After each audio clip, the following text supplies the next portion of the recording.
Right, we will be discussing the December 2020 paper.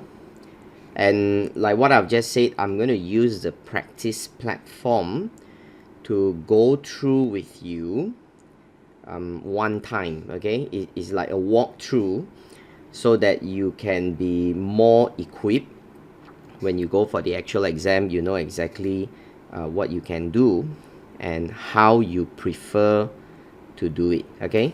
Now, please try it yourself by going to the acccaglobal.com, and then you just have to click the, okay, let me show you over here. Now, if you just come to your past exam paper, okay, then come to, let's say, SBL.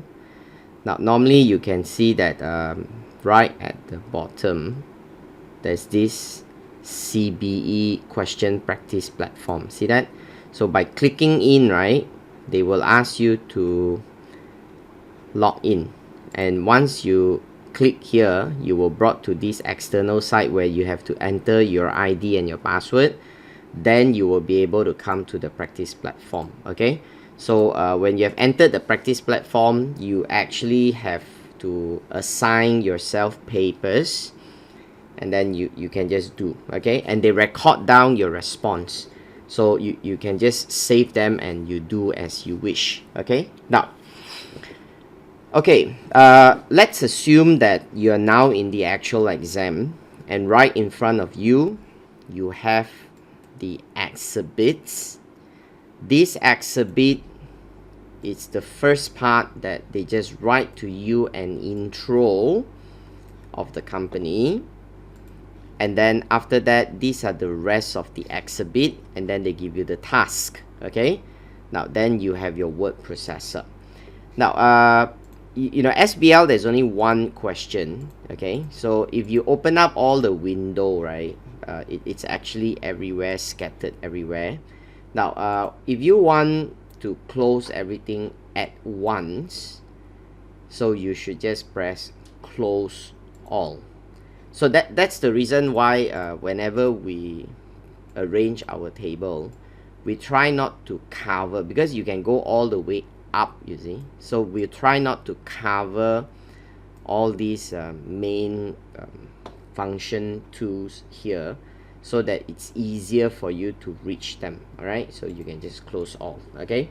Now when I try this, I realized that if you are very heavy with the system, that means if you load a lot of things, especially the spreadsheet, there are certain function tends to lag terribly, okay? Like spreadsheet especially, they do have lagging, so you have to be careful not to like overclock your processors with too much basically window at the same time, okay? Now if you go to the usual paper, just hold on.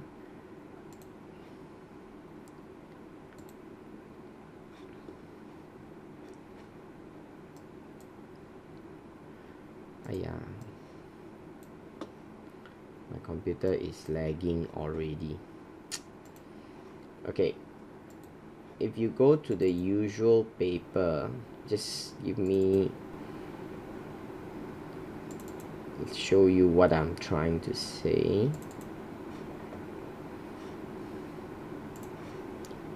All right. Okay, now you know, when you are doing the usual paper-based exam, the overview, right, is the story that they let you know about the company. Then they will tell you these are all the exhibit that relates to different things, okay? Now then only you will have the requirement. Now after the requirement has finished, then the exhibit is actually at the back, okay? Now, so but if you go for the CBE exam, they have told you that these are the exhibit, so exhibit 2 to exhibit 7, is actually the 6 exhibit that they have in the case study. This is the first page of the paper, and then these are the tasks. Okay, now if you have viewed the video that ACCA gave you and shared to you about how they suggested to you in terms of preparing for the exam, this is what they usually ask you to start. Now they say one of the first thing you should do is to come to the task. Okay, come to the task, which actually refers to the question, and they ask you to copy in the task into the response sheet. Okay, now you cannot use Control A here, because when you use Control A, you realize you copy everything in. Okay, so the shortcut doesn't work. So the only way you can copy is you have to like copy the whole thing and put it in. Now I just leave it to the students to see what is the best for your own choice. Okay, now I wouldn't say that you want to copy everything in, because if I copy everything like that, right, even all the descriptions are in. Now you realize when I click the word processor, the window didn't come out, right? So you must click the top bar. See that? Don't click the response, click the top bar. All right, now again, if I click the response, see, it won't come out. You click the top bar, it will come out. Now if I just paste everything, you see, it's like wasting me a lot of time just to come in to do the editing, you see. So I don't think you need to do that. Now I would suggest that instead of copying the whole thing, you might just copy the one that is in bold. Okay, copy, and then you click and you paste in. All right, now this is questions to part A. Okay, which they say that explain 3 things. Okay, now you might wonder what is the rationale for us to copy in all these tasks into the response sheets. Now the only reason, if I would suggest, is 2. There are 2 reasons. Okay, one reason is it made the marker easier to mark your paper, because they will know exactly what you're trying to answer, so they can see the question. And number 2, so that you don't have to come back to the task window again and again. So you don't have to like click again and read, click again and read, because it's all inside. So ACCA is telling you that one of the tips you can do is, before you start the exam, just quickly come here and copy in task 2. Okay, task 3. Now be careful to see your task got how many parts. So this task got oh, I copy one part only, so this is part A and part B.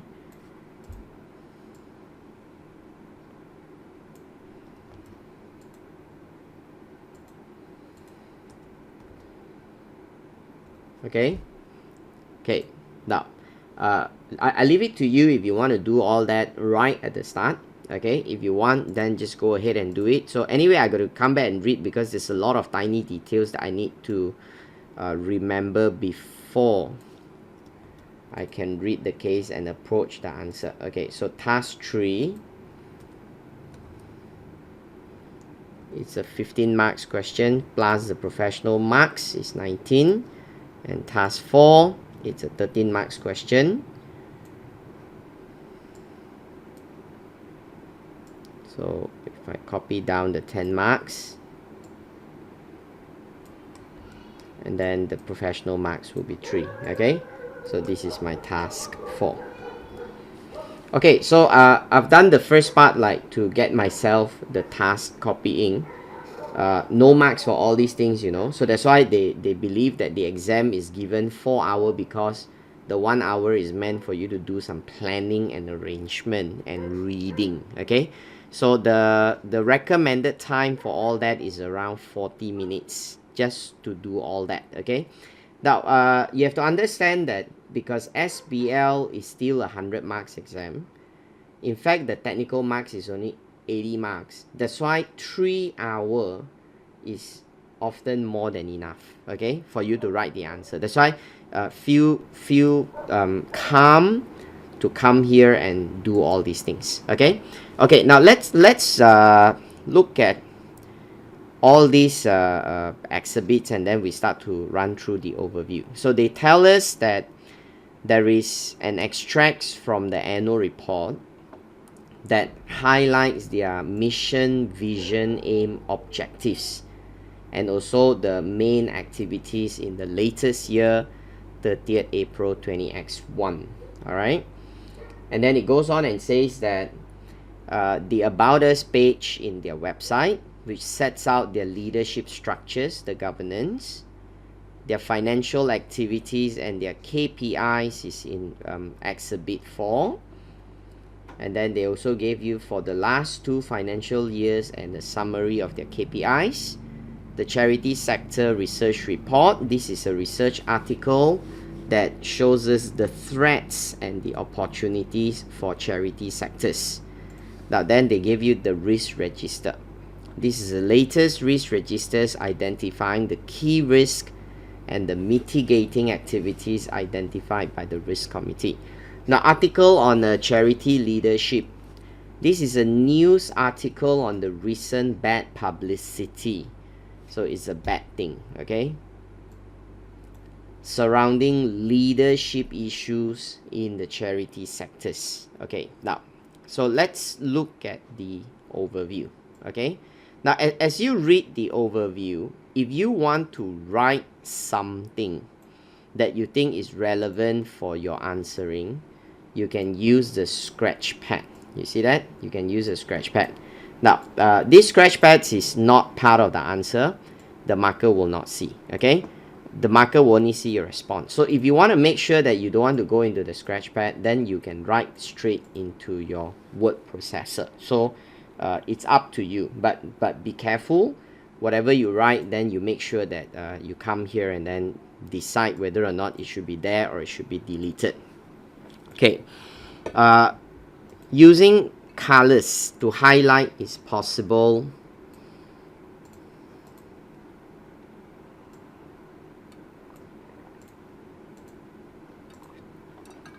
In your question, you see that? So this is just to allow you to basically come here and highlight some of those points that you might think is relevant for the exam question. Okay, now because the actual paper in the past they gave you the overview, then only they give you the requirement. So I would suggest that we can do it the same way. Let's read the overview to get an idea what is these questions all about. Our reading will take quite some time because it's a lot. Okay, now do we read all the exhibit, then we do the question, or do we read a particular question and then a particular exhibit, then after that you do the answer first, then you come and do another question, another exhibit? Now the right process should be read everything. The reason is because some of your information in other exhibit may be relevant. For example, maybe Article 7, the Exhibit 7 is also relevant to Task 1. And then Exhibit 2 is also relevant to Task 1. So if you try to only read one exhibit and answer the question, you may have a risk that you have ignored other exhibit. But it's okay, because when you come across that, you just come back and add your answers in.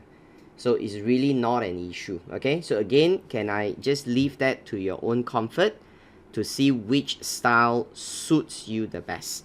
Even in some of those past year, you can see there are questions that I just read one exhibit and I do straight, so that I will not spend too much time reading.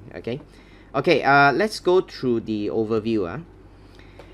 Okay, Bloom Conservation Organization, BCO, it's a not-for-profit charitable organization. Now, they are actually not for profit. Okay, so if you want to highlight, you can highlight, but I think that's easy to remember, right? Not for profit. Okay, now It says over here that it is set up to protect endangered wildlife around the world.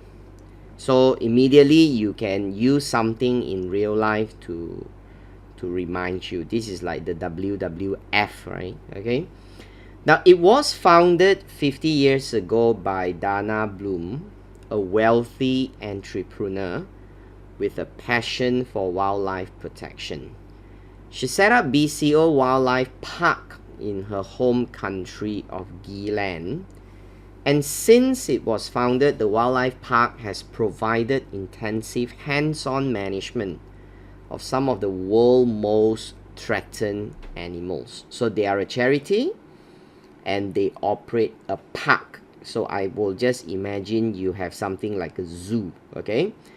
Now then they say that in the wildlife park, animals breed and increase in numbers, while the keepers and wildlife experts study them to learn more about what they need to thrive in the wild again before releasing them. So they are breeding the animals, and after they are strong enough, they will release back to the nature. Now BCO also operates 20 in the Field Animal Protection Program, that is animal welfare management activities occurring in the animals' natural habitats in 15 countries worldwide. Now they employs teams of locally based wildlife experts and volunteers to manage and protect some of the endangered animals in the world. Now, so this is what they tell me about them. So if you think you want to basically write down something, then you might just want to take out your scratch pad. Then by all means, put down some of the point here, okay? Now, for example, I noticed that this charity has a wildlife park, and they also have 20 in the Field Animal Protection Program. Now at least I know that that's how they operate, and they are in 15 countries. Okay. Much you can see how the systems can be quite laggy. Now much of their income comes from donation from the public and the corporate donors. So I think you should know public is like individuals like you and me. Corporations donate to them as well. And they also generate income from legacies, which are donation left when people die. So Geeland, as with many other developed countries around the world, has suffered from an economic recession for several years. And many charitable organizations have struggled to survive in such difficult economic times. However, BCO has managed to maintain its position as a world-leading charity in wildlife protection by implementing cost-cutting, rationalization, and more targeted and active promotion of its activity. Okay, so we can see their income stream are mainly coming from public donors, corporate, legacies. So far that's what I can read from the overview. And we can also see their external environment is very bad, because there's this economic recession that is threatening them. And in fact, they already say that quite a lot of charities even struggle to survive, and they even say their measures is to cut costs. Okay, the board has a trustee that oversees the management of the charity, which is undertaken on a day-by-day basis by the management board. And Dana, who is now over 80 years old, has very recently stepped down from her role as a chairperson, and a new chairperson, Rani, has just been appointed. Now, Rani Jeffels has a strong commercial background having previously been a chief executive of several Gilan leading corporations. Now you work as a senior finance manager of BCO and currently is 20x1. Okay, now so I've just read a couple of paragraphs that tells me about BCO, and I've taken down some of the important points that I just want to remind myself. So let's go to the task before we read the exhibit. Okay, so that at least we have in mind what they want us to do. All right, if not, you just read exhibit without any objectives in mind. You might just like, you know, spreading here and there, and then you don't know what's going to do, what's going to happen. Okay, now the new chairperson Rani has recently commenced his new role with BCO, and wants to find out as much possible about the organization. So he has called for a meeting with the management board and has asked for each board member to make a short presentation to assist him in better understanding BCO. So the CFO has been asked to present on the BCO governance principle and activities, financial and non-financial performance in the latest financial year. So CFO has asked you to assist him for this presentation. So you're asked to prepare a briefing note. So your task here is you're asked to prepare a briefing note, which is already copied in. And they say that you are supposed to explain the specific nature of the principal-agent relationship of BCO as a charitable organization. So you're supposed to talk about the principal-agent relationship. Now you have to bear in mind that because Rani is previously from commercial background, so you want her to see the difference. See that? The question says that Rani has a strong commercial background. So that is what I will have in my mind, that somebody coming from commercial background, I want you to understand that it's very different now if you're coming in when we operate as a charity. Okay? Now then, the advantages for BCO of having two-tier board structures. So again, we've copied in advantages. They just want advantages. What's go into a two-tier board structures. They do not need you to talk about what is a two-tier board structure, so don't waste time on that. And then the third one is, how does your mission and strategic objective meet your stakeholder needs? Now, where are their mission and objectives? I mean, I need to know what's your mission, right? So obviously, this will come from their exhibit. Okay. Now, question B goes on and says, analyze financial and non-financial performance in the latest financial year and give reason and implication of the result. So you're asked to analyze.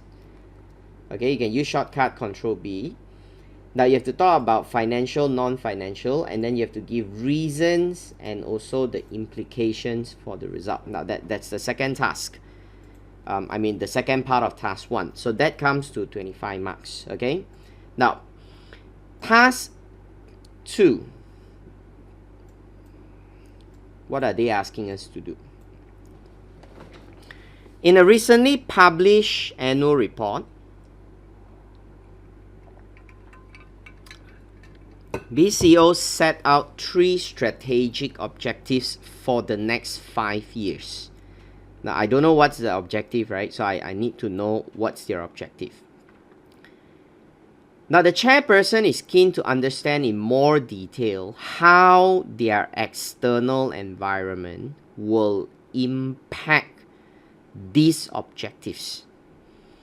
So they have asked the CFO to provide him with this information. So the CFO has asked for your assistance again in preparing this report. So he said, prepare a report for the CEO which evaluates the extent to which the external environment could impact your strategic objectives. Now, so again, that's the first part of the questions.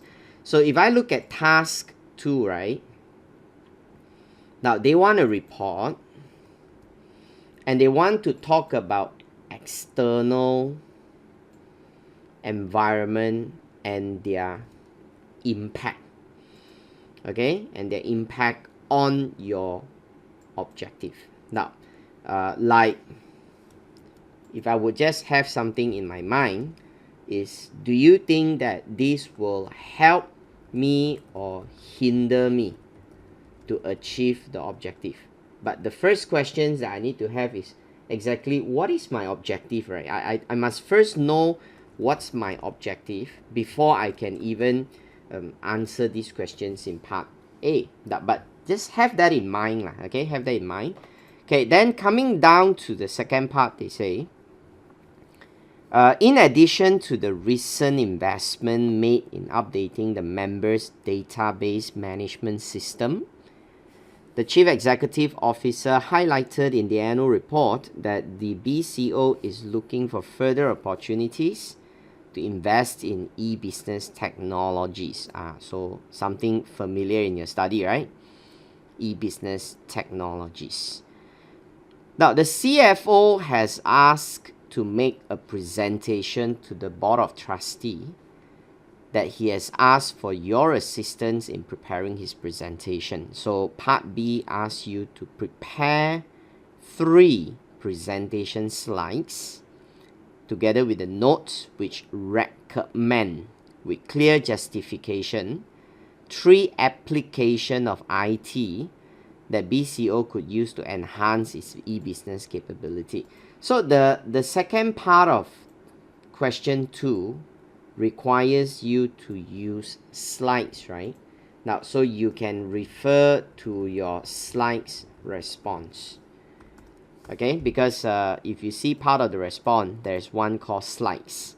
Now, so you actually will write in the answer, okay, refer to your slides response. So later we'll come here and so-called fill in the blank okay. Now that's question 2B. Okay, so 2B talks about e-business. Give 3 example of IT application that you can use to enhance your e-business. Now, question 3. The chairperson has asked to meet the CEO to discuss the BCO current risk management approach. Now, the chairperson has concern that the current risk registers does not adequately evaluate the seriousness of the risks identified, and some relevant risks are not covered at all. So he is concerned that the risk mitigating activities are inadequate in the recent changes and the events in the external environment. Now, the CEO disagrees and thinks that the risk registers and its risk mitigating activities are sufficient, and the chairperson is overreacting to their latest financial results and the industry report, research report. So she has asked for your assistance on this matter. So you're asked to prepare a confidential report. So what's the difference between a report and a confidential report? Okay, basically confidential report is meant to be more P&C. So if you're writing a confidential report, then usually you have to add the word confidential, okay? But technically reports are meant to be for very restricted circulation, so they are supposed to be confidential anyway, okay? Now, so you're asked to do a confidential report that evaluates their risk registers and the adequacy of each risk mitigating activity. Now, clearly highlight whether the chairperson's concerns are justified. So if you ask me whether the chairperson's concerns are justified, then eventually your answers will have to say yes, his concern is valid, or no, his concern is not valid. Because if not, you're not going to answer this part, right? Because they say you have to highlight whether his concerns are justified. So that's task 3. So a confidential report that look at the current risk register,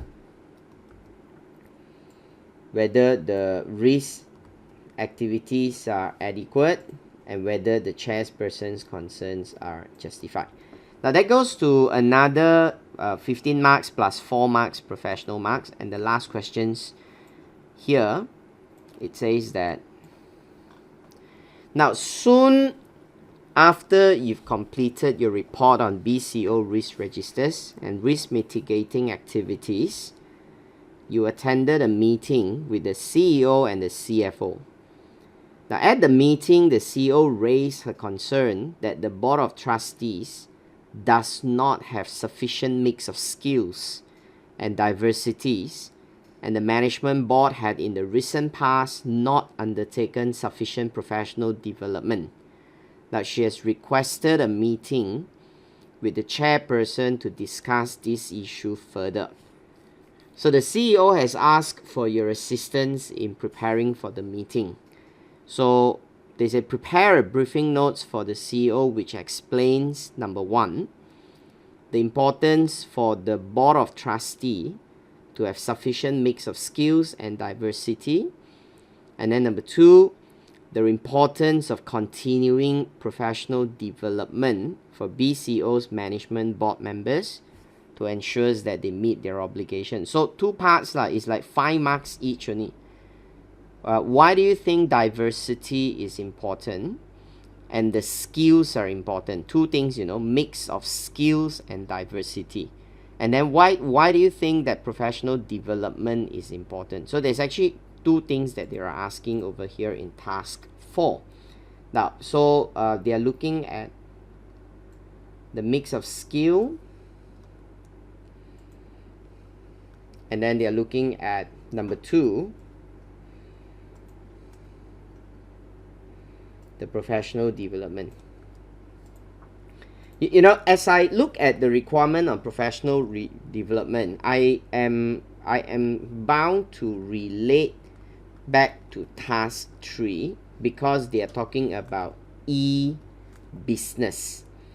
And I will have in mind, do you have the capability when it comes to e-business? And if you don't have the capability, usually training is what we do to resolve it. Okay, now, so I've more or less know that this company is a charity, and then I know that they are operating wildlife park, and they also have in the field protection side. The environment is bad. Then they tell us about their main source of income. Now I have know the requirement. The next thing is I want to know which exhibit tie back to which question. So what I can do is let's click the exhibit.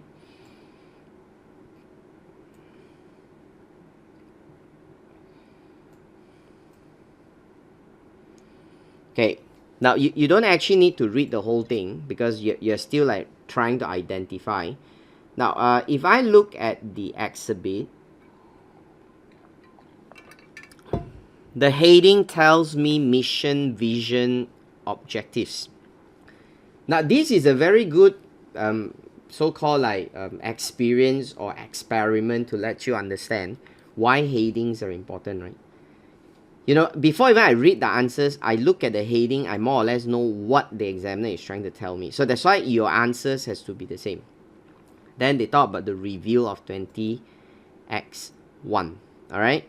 Now this review of 20x1 seems to tell us a bit about financial position, the income, alright, and then they say the huge amount of work. Okay, now where do you think exhibit 1 will be relevant to? So it says over here that this is from the annual report. So do you think that it's more relevant to task 1, task 2, or task 3, or task 4? What do you all think? Can try. Which part of Exhibit 2 relates to which part of the task? Now, for sure, I think you can see Exhibit 2 has the strategic objectives. And I noticed the word strategic objectives was being mentioned in task 1 and task 2. Okay, so maybe that tells me that Exhibit 2 might be for task 1 and 2. Okay, now then Exhibit 3.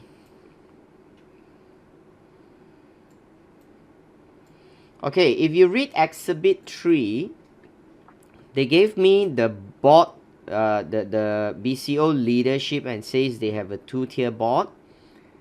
They tell you the board of the trustees, and they tell you the board of the trustees member, who are the people, and then they tell you the management board.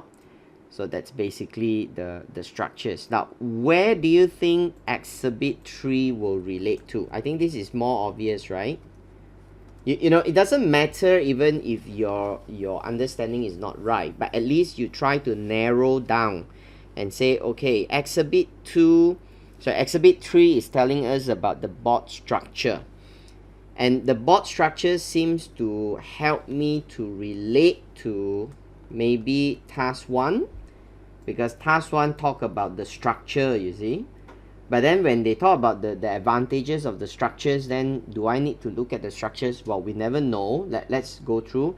And the questions in task 4 ask us to talk about the mix of skills and diversity and also professional development. So will that be relevant to task 4 as well? Now, again, we're not sure, but it doesn't matter. I just want to give myself that some idea, okay?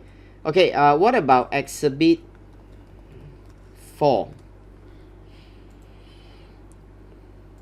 Okay, they gave us the Excel of their financial activities. Now, you notice the Excel shows their income, and they also show their expenditure, and you can see that the net income is actually dropping. All right, now, so obviously this must relate to task 1. I think that's very clear, where task 1 they ask you to talk about the financial and the non-financial performance. So we will need to go to Exhibit 4 later on. Now, Exhibit 5 is why charities must change. So they gave us a write-up on a research done by Global Charities Institutes. And if I would just look through this, you can see they say a number of events happened in the last couple of years, and then as you read, they start to tell you about the decrease in funding, the young generation's donor. So it seems like you're telling me about the environment of your business, okay? Which that's why they say this is a recent research detail article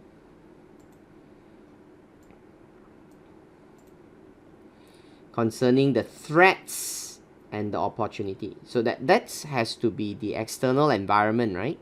So if that's the external environment, I think you should know that this will fit into task 2. How would your external environment threaten or implicate your strategic objectives? So maybe from there, we can see that Exhibit 5 is for task 2. Okay, I think the risk registers is quite obvious, right? So if you tell me about the risk registers, that's it. So from here, I think you can see that they are giving you the risk that they are facing. Now this has to be the questions on the risk registers, and that is question 3. So exhibit 6 is for task 3. Right, final exhibit, the article on charity leadership.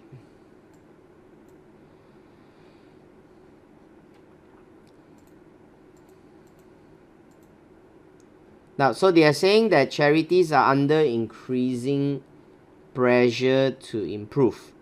So it's just a write-up that tells us about the research for Charities Commission found that people are having increasing concern about how charities spend their money. So they gave you some given for trusting charity less and so on. So again, this might be something concerning your environment. It might also be something concerning the running of the charity. Now I noticed they mentioned something like no commercial background and so on. So this seems to be a more general article that might fit in various questions. So I still cannot see, to be exact, what is exhibit 7 for. Okay, so it's an article.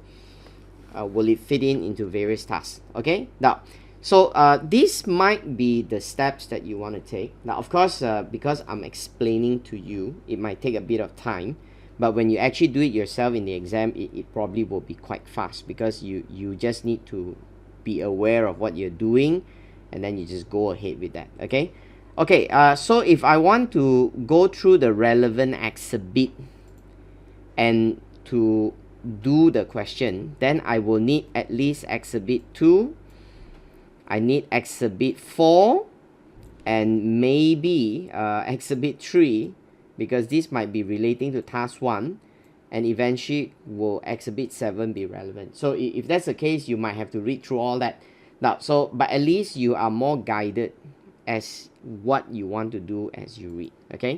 Okay, now so let's start with exhibit 2.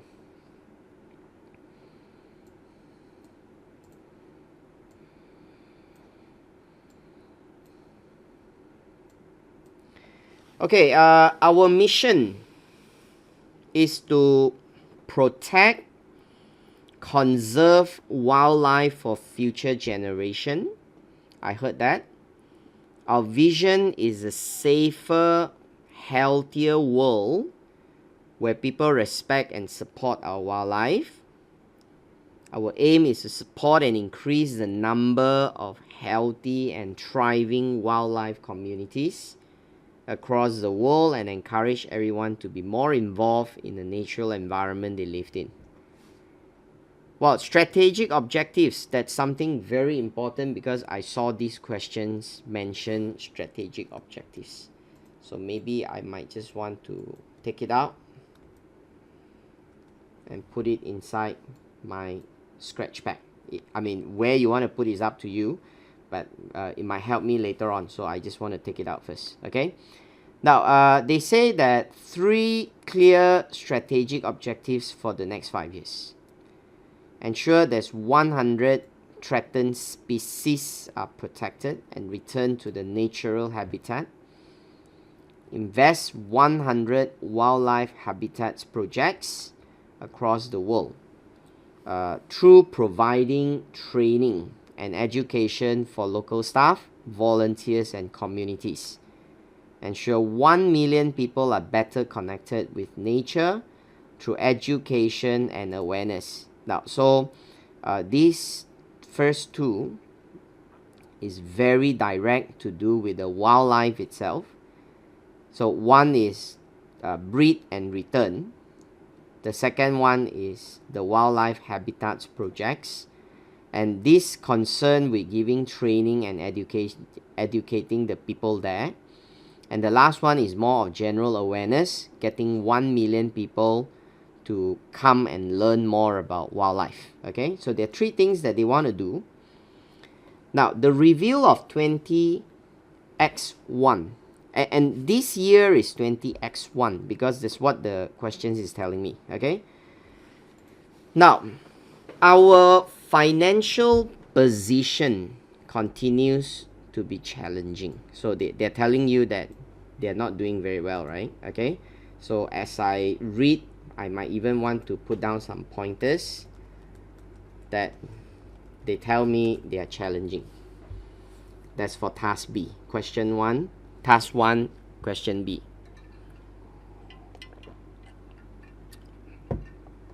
Now, operating a world-class wildlife park and global animal protection program is costly. So we need a range of income stream. Now, this year we reluctantly raised the price of admission to the wildlife park. So actually then from here I realized that their income is not just donation. They also have ticket, and they have increased the ticket price first time in 5 years. So they have raised the ticket price. I need to know how much that they have raised. What's the impact? Does people stop coming because you've raised the price? Now, I'm not sure, okay? Now, the decision was taken with a view to use increased revenue to invest in better long-term facilities and experience for our visitors.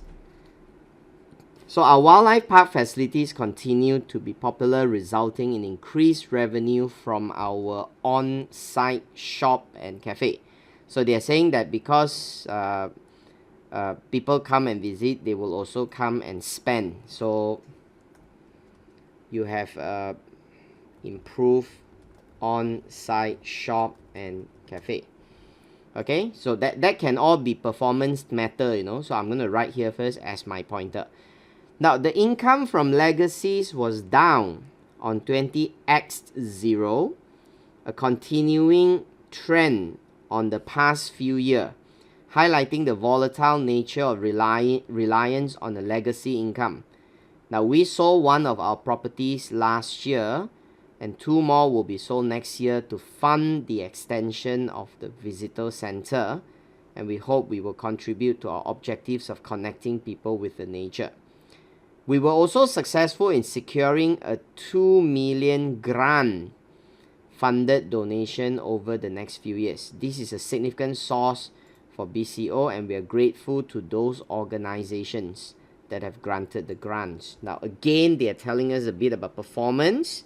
So here we can see that legacy donation drop. You've got a grant is 2 million. Okay, so that's the basic thing that I can see from this paragraph. Now, a huge amount of work over the year went into updating our members' database, which will be in place in 20x2 and allow us to communicate more effectively with members and permit online payment.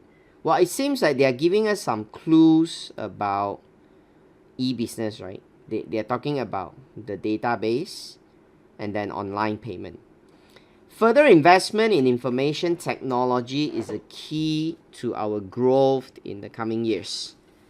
In our drive to streamline our business and to educate and communicate more effectively with our stakeholder, we will be launching a redesigned website in 20x2 and are looking for new opportunities to use e-business technologies more effectively in areas such as online education, digital marketing, and social media. Well, I think the questions made it very clear for you, right? Where would they want their e-business going to be? Now, so we already can see the 3 areas. Now, you can come here, Control C, Control V. So they're looking at online education, digital marketing, social media. So that's part B, okay? Now, it is with great sadness that we say goodbye to Dana Bloom last month. Our founder had been a tireless supporter of BCO, and her work, imagination, vision, determination has played a vital role in making BCO the world-leading charity that it is today. Now, she has been inspirational in creating a world where many endangered animals have been given a chance to thrive. We wish Dana a very happy and peaceful retirement. So as we read through, we now more or less get an idea what is this MPO all about, right? So we have known the objectives. We have also highlighted the performance issue, and you are now able to fill in the points. Okay, now the beauty of CBE exam is this: you can just put whatever things you want. You don't need it, you just delete it, you know. Those days in the paper exam, you're gonna have a problem. You're gonna write all these on your exam answers, you're gonna have a problem. So I personally love the CBE formatting because it's really so much more friendlier compared with what we used to do those days. Okay, and the spreadsheet is one of the best thing I think you can have. All right, okay, now let's go to exhibit 2.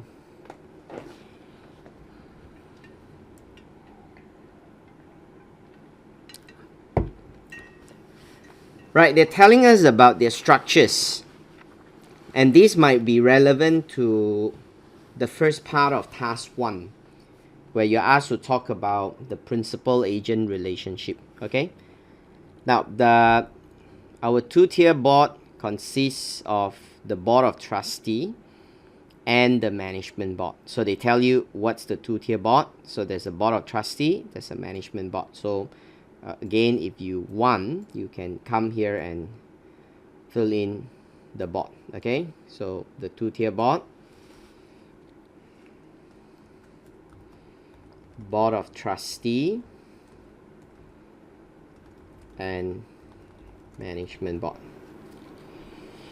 Okay, I have to tell you that the reason why we have all these autocorrect is because of my computer has installed Grammarly. Okay, in the exam you don't have that kind of spelling checks, and don't bother about all that. Okay, so please don't waste time on all that. Okay, now the governance of BCO is vested in our board of trustee, which has overall control of the charity and is responsible for monitoring strategic direction to make sure that it is in line with mission and objectives.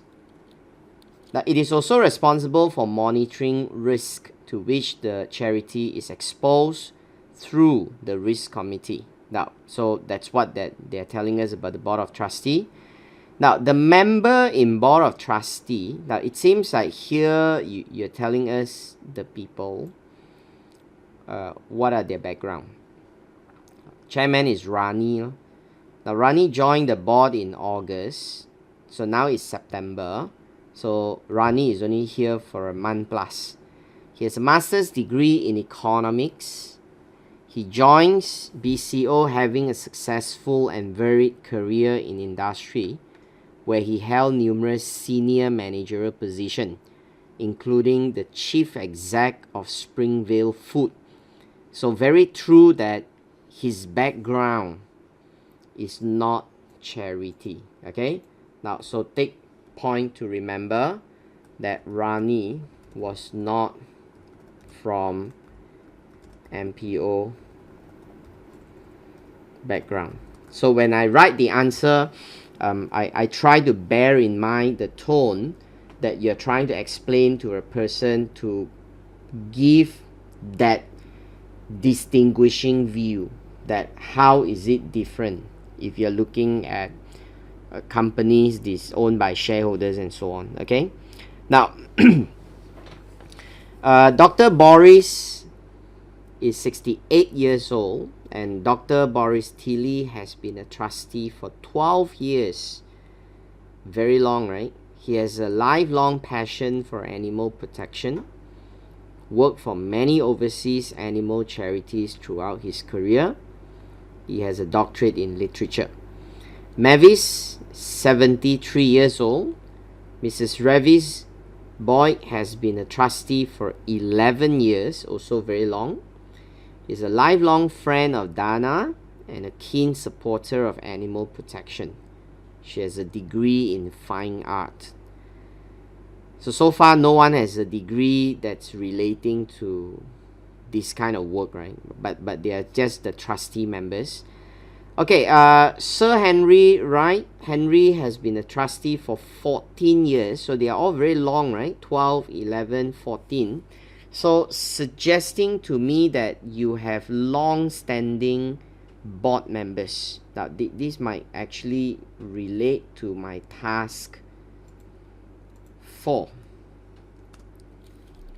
Okay, long-standing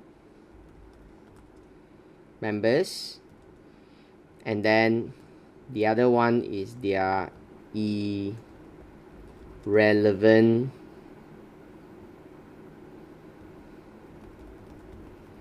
qualification. Now I'm not sure, so I'm just going to put in the point first. And they're old, 68, 73, 75. They are all old people, very old. Now we see a young one, Dr. Hardip, anyway not very young, 48. Dr. Khan has a master's degree in animal protection. Finally we have someone that has a relevant qualification. Has worked in many of most important animal protection sites across the world. He joined 3 years ago. And Stella is 58 years old. She has been a trustee for 8 years. She's also very long here and has commercial experience in retail sales. Okay, so management board, we are told that our highly experienced and dedicated management board is responsible for the day-to-day business of BCO. Its main duties are to develop and propose strategies to achieve our mission and objectives, to measure and report BCO's performance.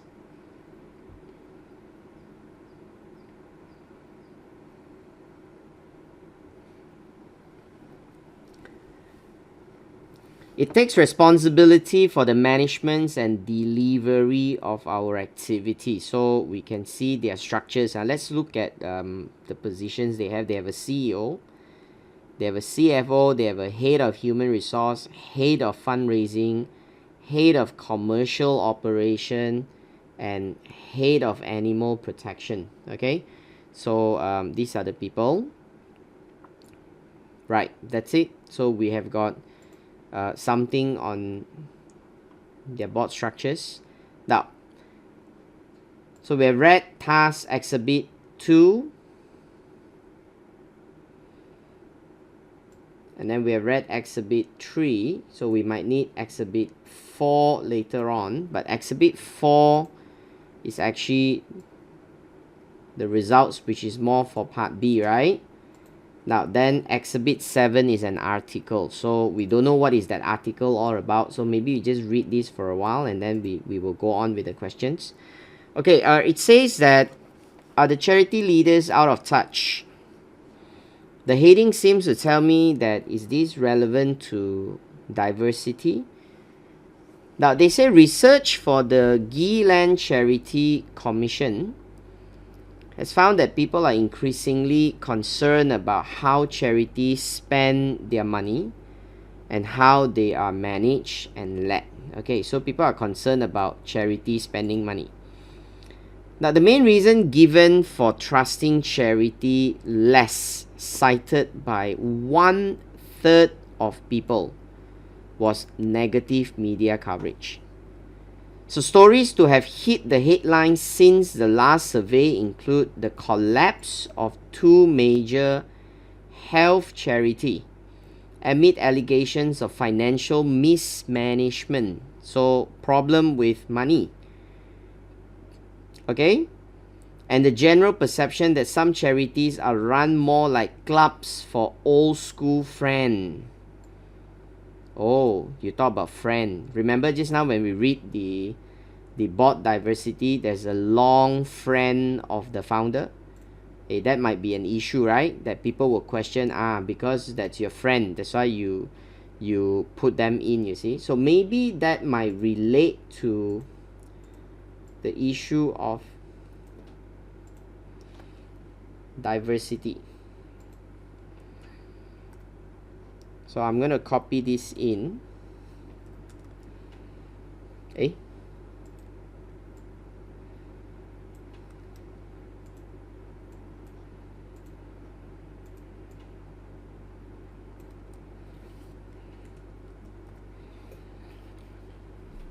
When I read about the board members,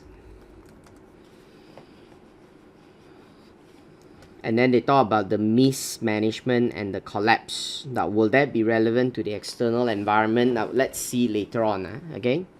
Okay, some of the major problems of charity in recent times have been poor strategic direction, driven largely by charities being led and managed by board which seems to lack awareness of the changing world that they operate in. Now, many charities seemingly lack direction, strategy, and forward planning, with issues being addressed piecemeal with limited strategic reference.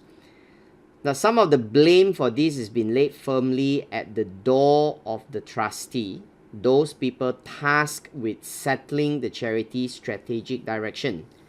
In the modern world where charities are facing similar commercial pressures to profit-making organizations, the questions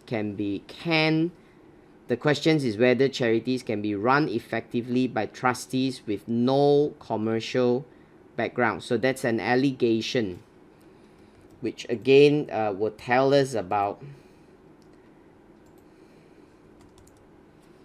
the mix.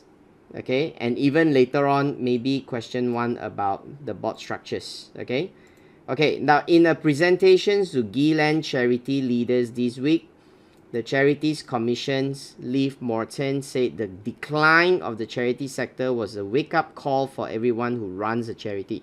So he said poor fundraising practices, poor management, and weak, out-of-touch leadership have all combined to reduce public confidence in the charity sector.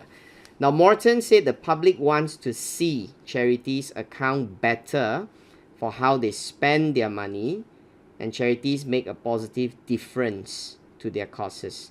However, the damage done to the sector by this example of bad practice must be balanced by the vast amount of energy, commitment, hard work put in by most charities.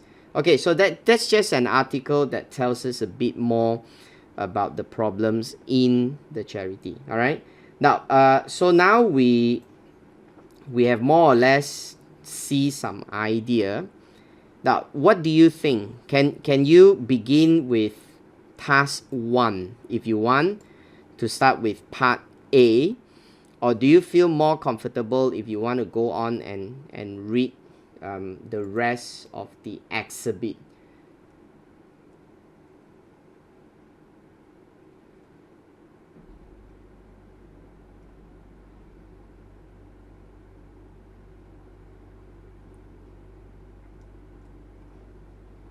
So I always don't get response from y'all. Okay.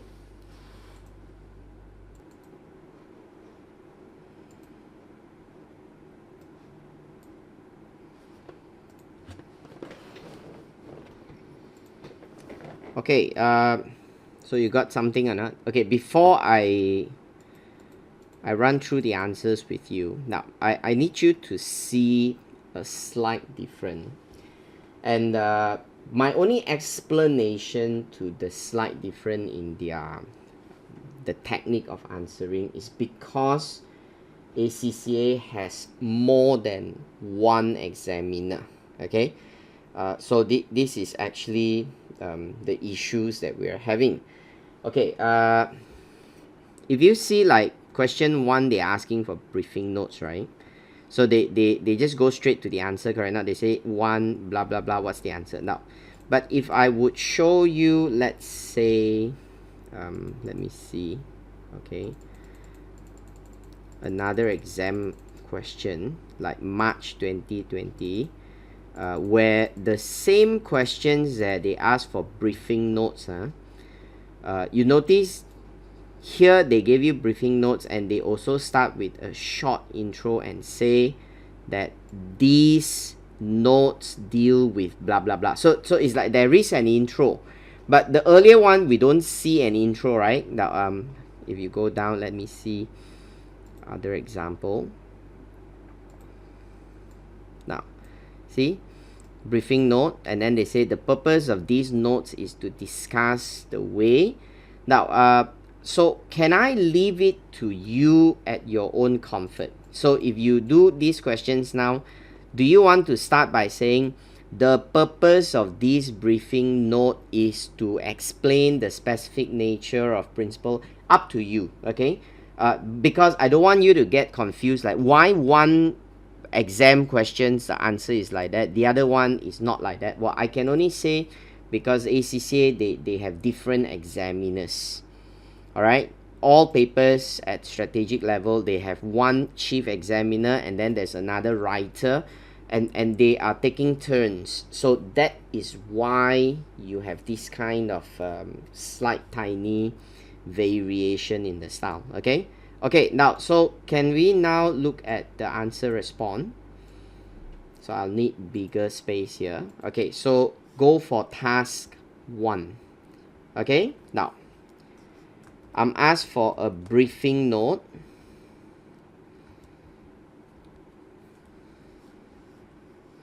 that explain 3 things, right? Okay, so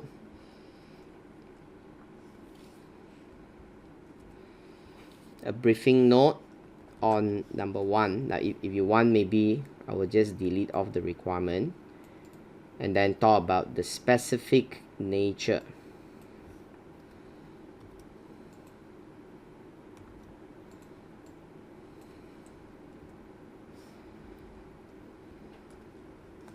this section is to explain on the specific nature of the agency relationship of BCO as a charitable organization. All right, okay, what are we going to start now? I think I would like to start, to bear in mind that Rani was not from the not-for-profit background, so I will begin off with to distinguish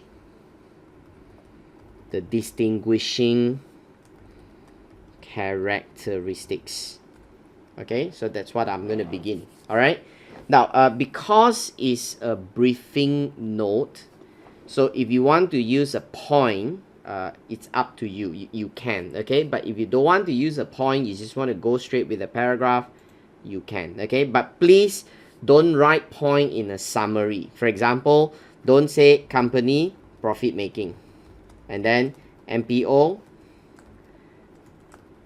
You don't write like that. All right, so please don't write in summary point, but write them in complete answers. Okay, now we have to understand that unlike profit making corporations where there are specific owners whom are the shareholders who subscribe to the shares of the corporations, BCO as a charity does not have specific owners. Okay, rather they are held by trustees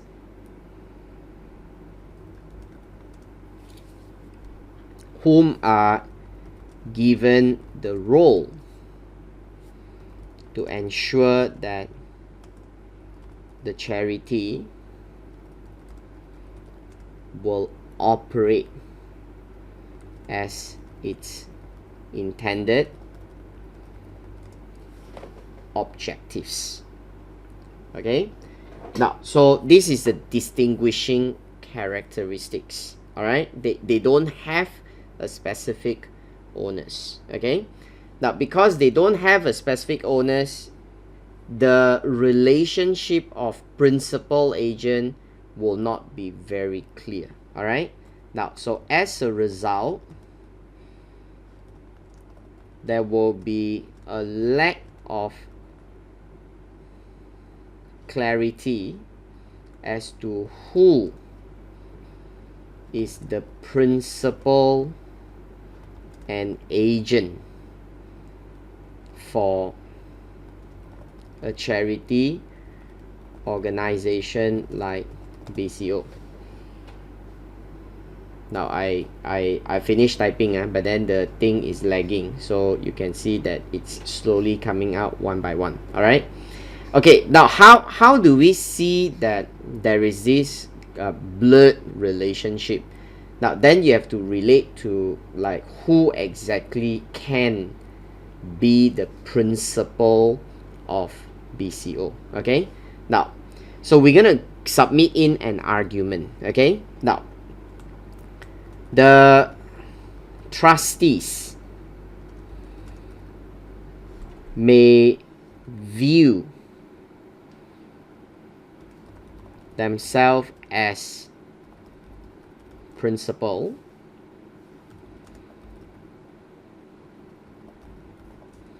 but unfortunately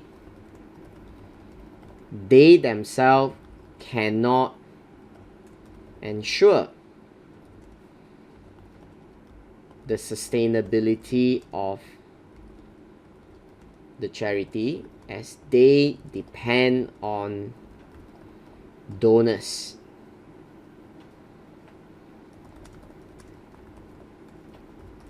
for their operations. Okay, so this leads to arguments that donors can be an indirect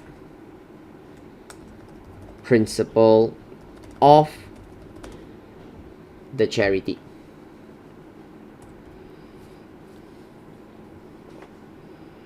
Okay, now so that is the distinguishing characteristics. Okay, so now when we want to go into the principal agent relationship, so we have to identify. All right, now the principal agent relationship of BCO.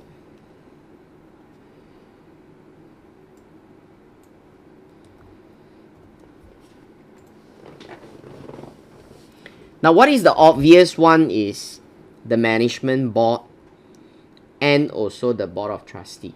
Okay, now the first obvious relationship is the management board being the agent acting on behalf for the board of trustee as the principal.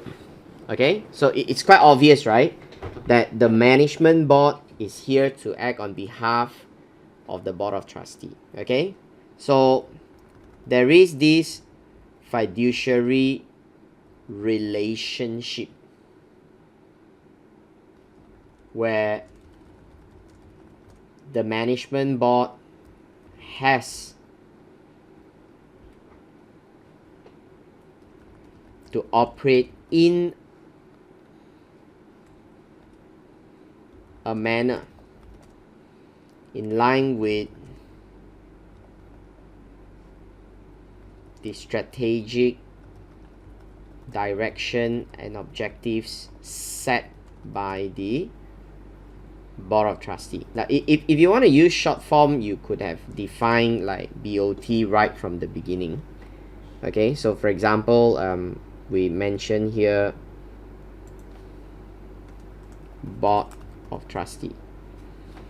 Okay, now then I can just go on and use the word BOT. So there is a fiduciary relationship to operate in a manner in line with the strategic direction and objectives set by the Board of Trustees. Now, what are the strategic objectives? Now, we do have the strategic objective earlier, right? When we taken down the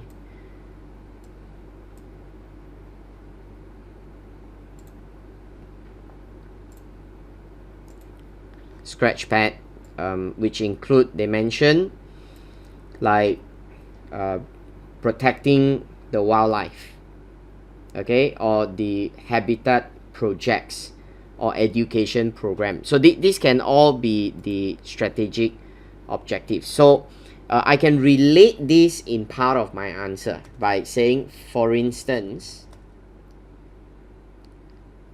when the management board is not doing enough to ensure that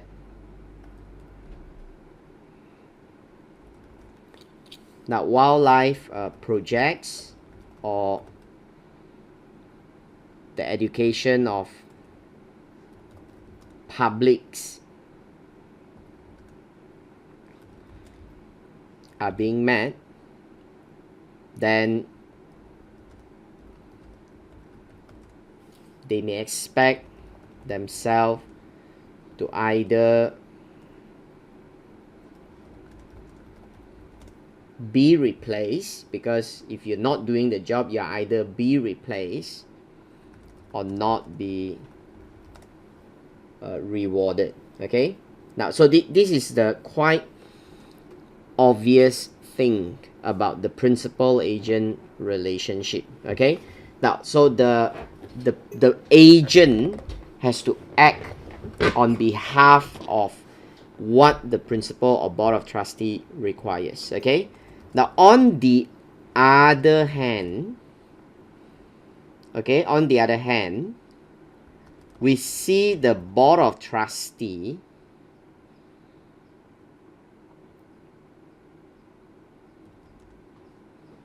is having a dual role of a principal to the management board, while can be an agent to its key stakeholders, i.e.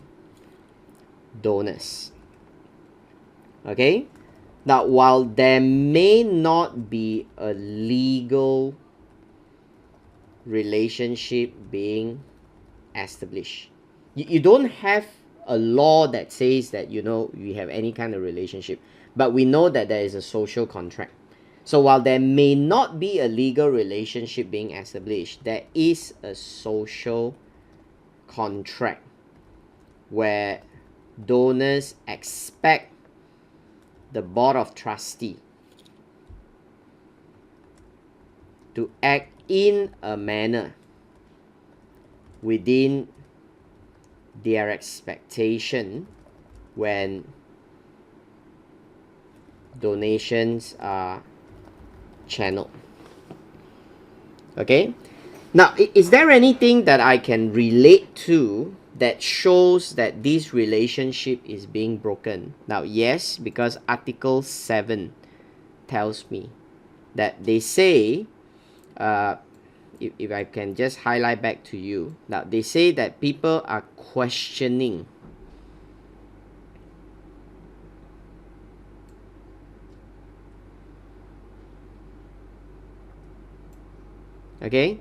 people are increasingly concerned about how the charities spend their money and how that they are being led. Okay, so you can refer back to this article, you know. All right, now so you can say that, now since we can copy and paste, right, so you know, we can refer to this example and say that, now in the, let's go down to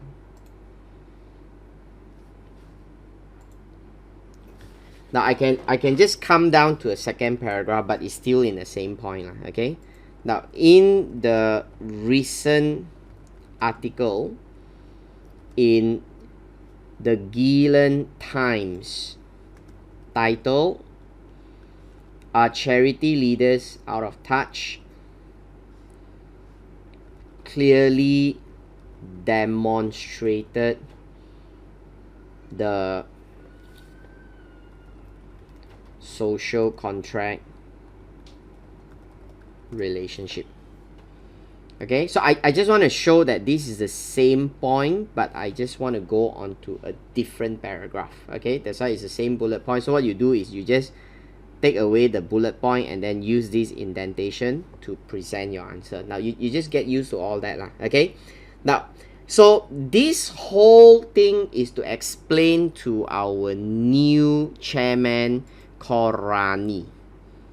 Okay, so I think this is enough to give her clarity. All right, now therefore our new chairman, Mr. Rani, can relate to how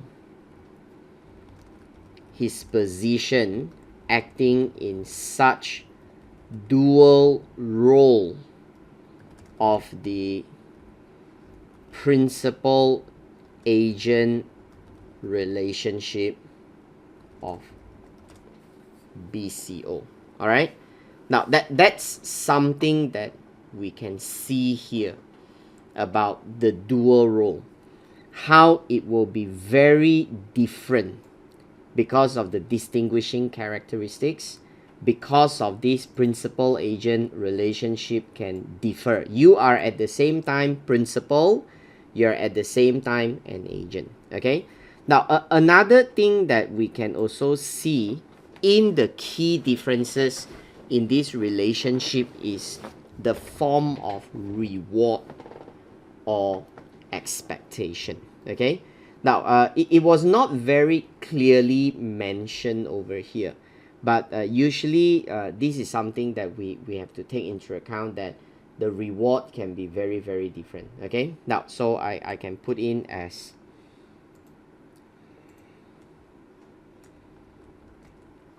the reward. Okay, now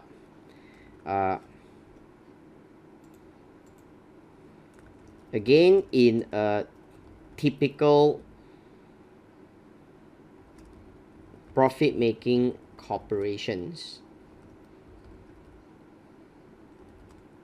now principals are being rewarded in the share of profits, like dividend payment. Okay, now agents are rewarded through remunerations, which can be performance and non-performance based or mixture. Okay, so I may not want to go into that if, let's say, I don't have a lot of marks being allocated, so I don't think I want to go into that. Okay, now but as to BCO, right, this is very different. Okay, very different due to the nature that it is not for profit. Okay, now the very fact that it is not for profit shows that it's very different. Okay, now the board of trustee in itself is not like shareholders, do not participate in sharing profits of BCO, and it is not entitled to any form of dividend payment. Now when it does, it defeats the whole idea of you're called a charity. So if you say you get a dividend from the profit, nobody will donate money to you. So that's something very, very different. Okay, now in many common practices, this trustees are either voluntary trustees whom are not paid, or very lowly paid with just a nominal sum.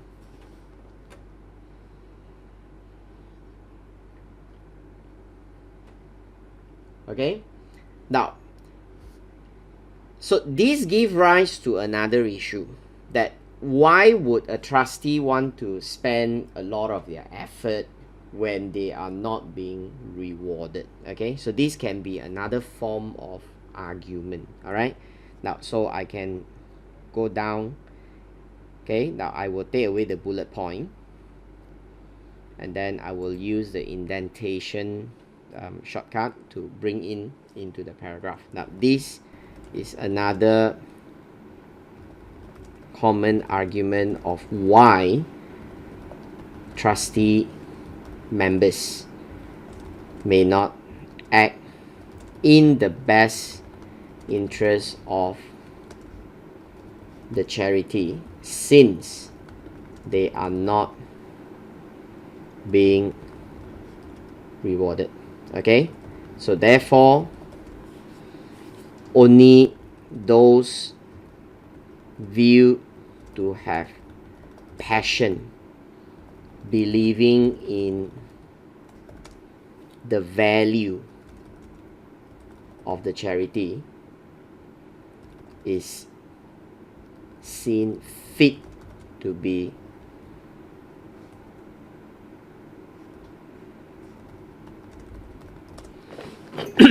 a trustee member. All right, okay, so that's my view about their principal agent relationship. So the question asks about the specific nature. So I have given you the nature, that how they are different.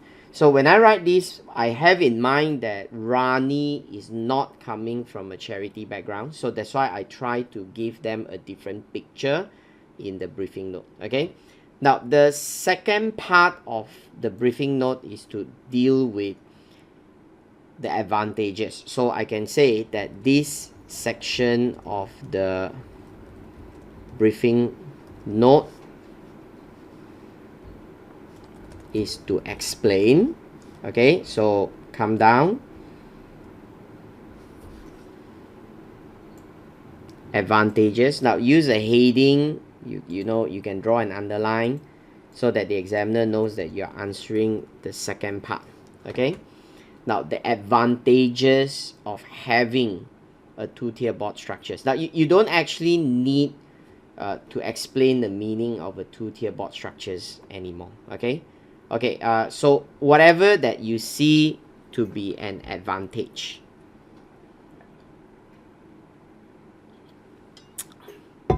now whatever things that I can relate to. Okay, one, I can say that we needed accountability because we rely on public donation. Okay, now since BCO relies on public donation, there has to be accountability. Oh, yo, look at the lagging. Okay, accountability over the use of the funds. Okay, so having a two-tier board allows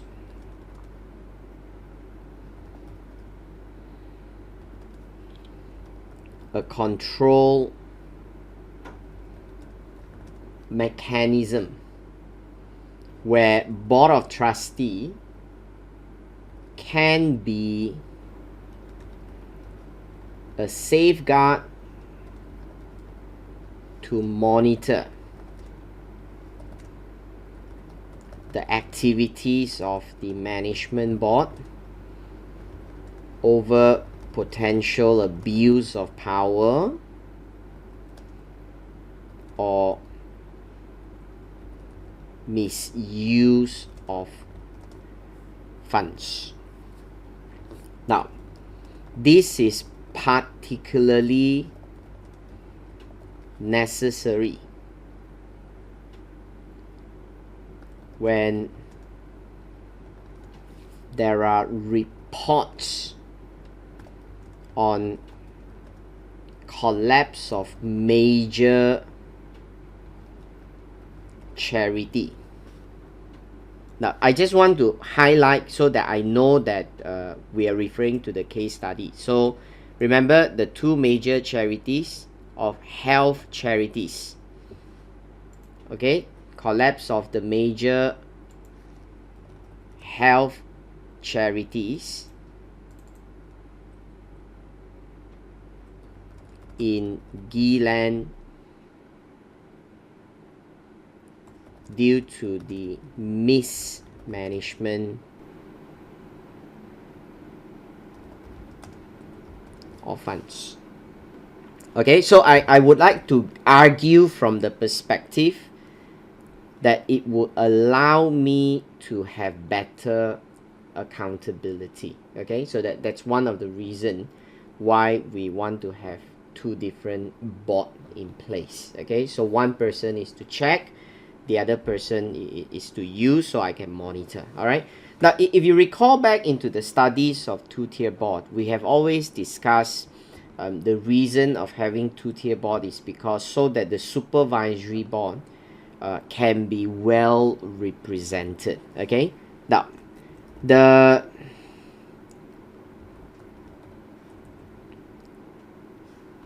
use of two-tier board allows a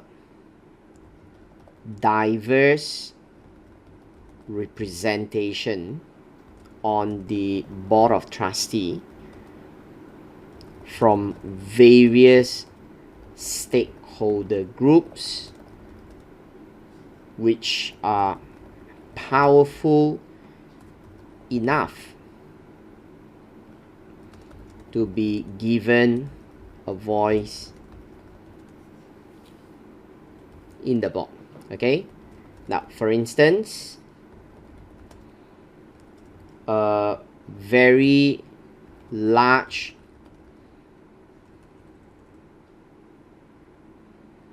corporate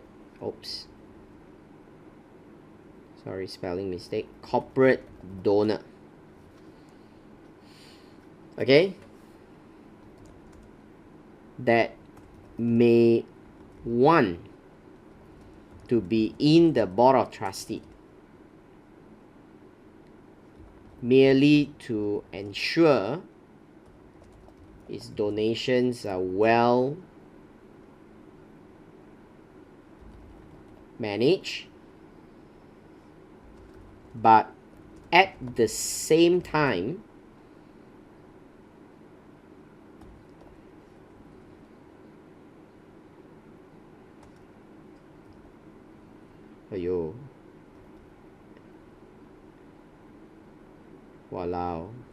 at the same time its presence in the board of trustee will not interfere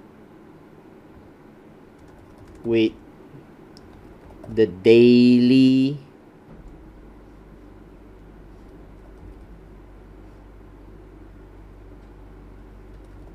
running of the charity. So we are looking at the part where the charity can run on its own, but at the same time I do not want to lose out the fact that my important stakeholders can have a say, so that this is where the two worlds can come together. So I allow them to have a representation, but at the same time they will not affect so much in terms of my running of the charity. Okay, now so again you see we have 12 marks in each section. So if I'm looking at 2 marks for each well elaborated answer, right, so it's actually like 2 marks, 4 marks, 4 marks, 4 marks is actually already 12 marks. So if you look at that, actually it's enough, you can stop your point here. Okay, the advantages, so 2 point. All right, in fact just now I have wrote so much about the principal agent. Sorry, I forgot to actually relate back to the marks, so I've overdone it. Okay, now this is good enough for me. All right, 2 well elaborated point to get 4 marks. Okay, now then we can come back to the third part that talk about the missions and objectives that meets the stakeholders' needs.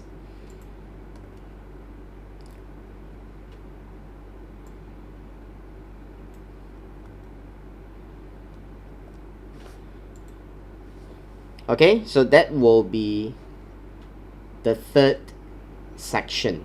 All right. Okay. I think I'm gonna give a short break before we continue. If not, it looks like I cannot be ending anytime soon.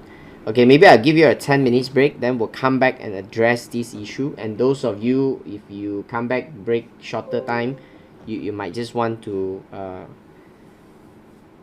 try this example. Okay, we take 10 minutes. Now you know what's their mission and their objectives, right? So you can get it. Where is it? Here. Okay. Now they want to protect and conserve wildlife for their future generation. That's what they are saying. Okay, for future generation.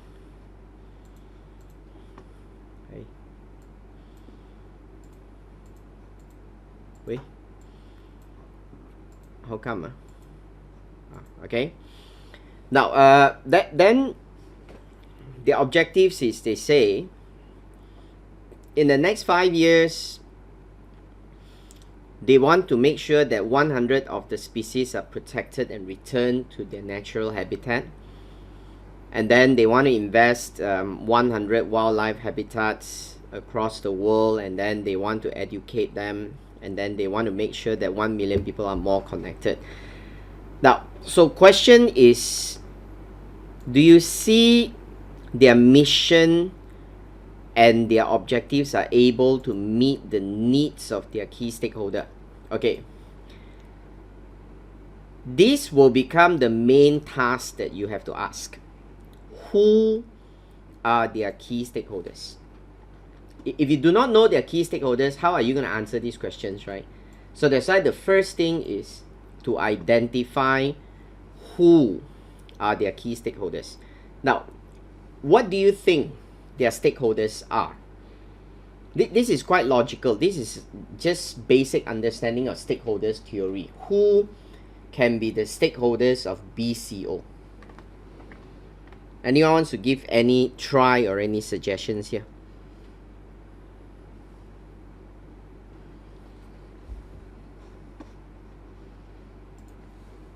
Okay, the donor, the wildlife, exactly. And even the communities, because they say that the local, the staff, the communities, these are all the stakeholders, right? Okay, so we can try and approach these questions to first identify the key stakeholders. Okay, now BCO has various key stakeholders.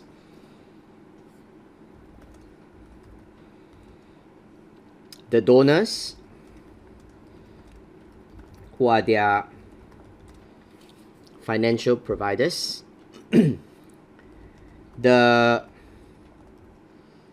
the future generations, as specified in its mission. Now, the wildlife itself, it's a stakeholder, what? That it aims to protect. And also the local staff,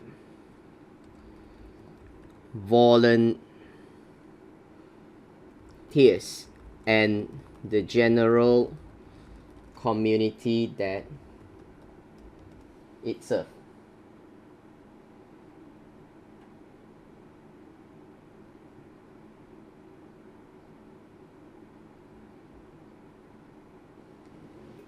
Okay, so this tells us about the stakeholders. Now, there are 3 specific strategic objectives of BCO.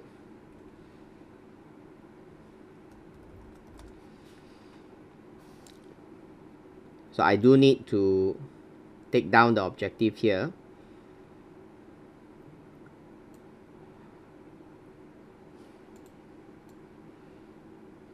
Yo.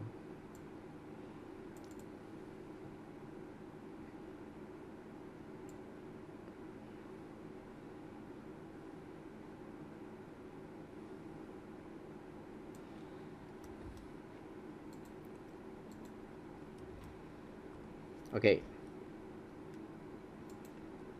Now, first,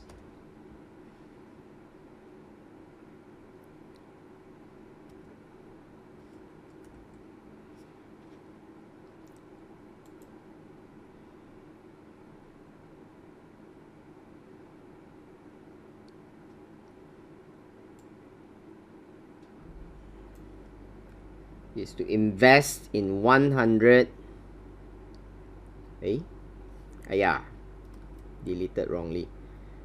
Ensure that 100 threatened species are protected and returned to their habitat. Okay, so these are the first objectives. Now, can this meet the needs?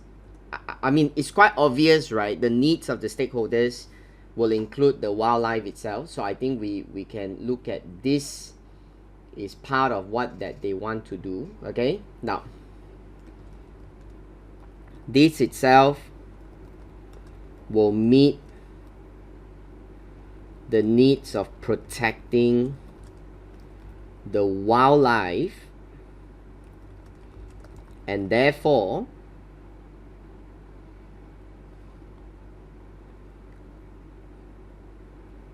preserving them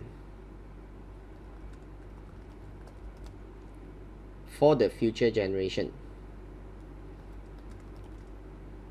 so that the future generation will be able to still see them. Now, this obviously serve the needs of the stakeholders, correct now? Now, so if you ask me, that's how it will meet the needs of the stakeholders. Okay, now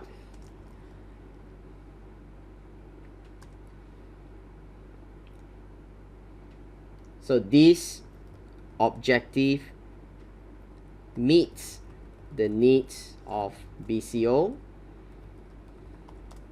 stakeholders. So I want to relate back to the facts that because you preserve, you protect, and you return the wildlife, you are fulfilling the needs of future generation will be able to see them. Okay, now secondly, BCO is to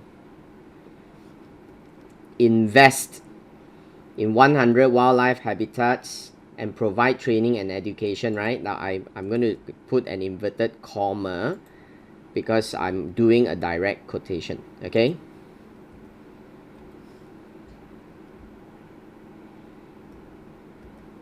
now in what way that these will meet the needs?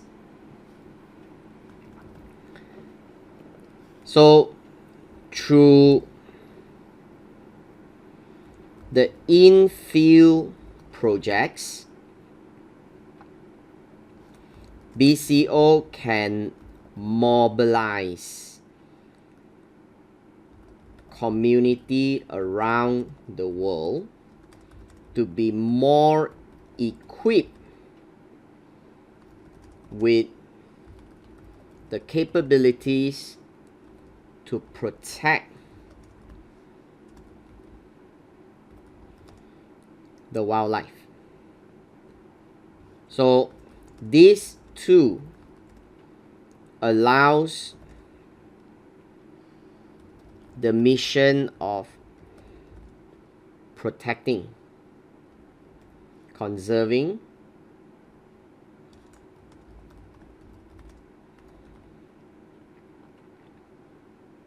wildlife for future generation to be achieved. Okay, you are doing it by having people to have the capability. Okay, and in the same time, these objectives can help to educate the people. So that's how your mission and your strategic objectives meets the needs of the stakeholder. Okay, now, so locals and volunteers who wanted or needed the skills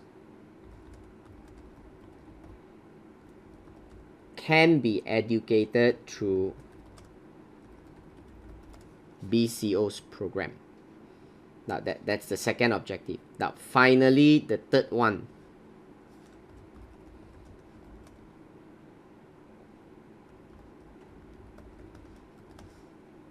The objective of ensuring 1 million people are connected with the nature through education and awareness of the natural world that they live in. Now this is the last one. Now, and in what way that this objective can be relevant to your stakeholder. Now this is an objective that is meant for wider community. Okay, so the objective of this is cater for a wider communities to appreciate nature and wildlife, and then through enhanced awareness,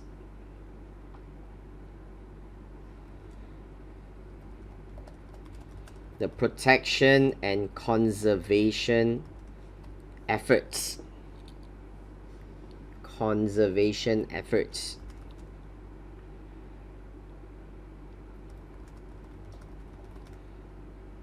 Can be more effectively achieved. Now, which eventually point back to the stakeholders' needs, which going back to the capabilities of how you can protect wildlife for the future generations.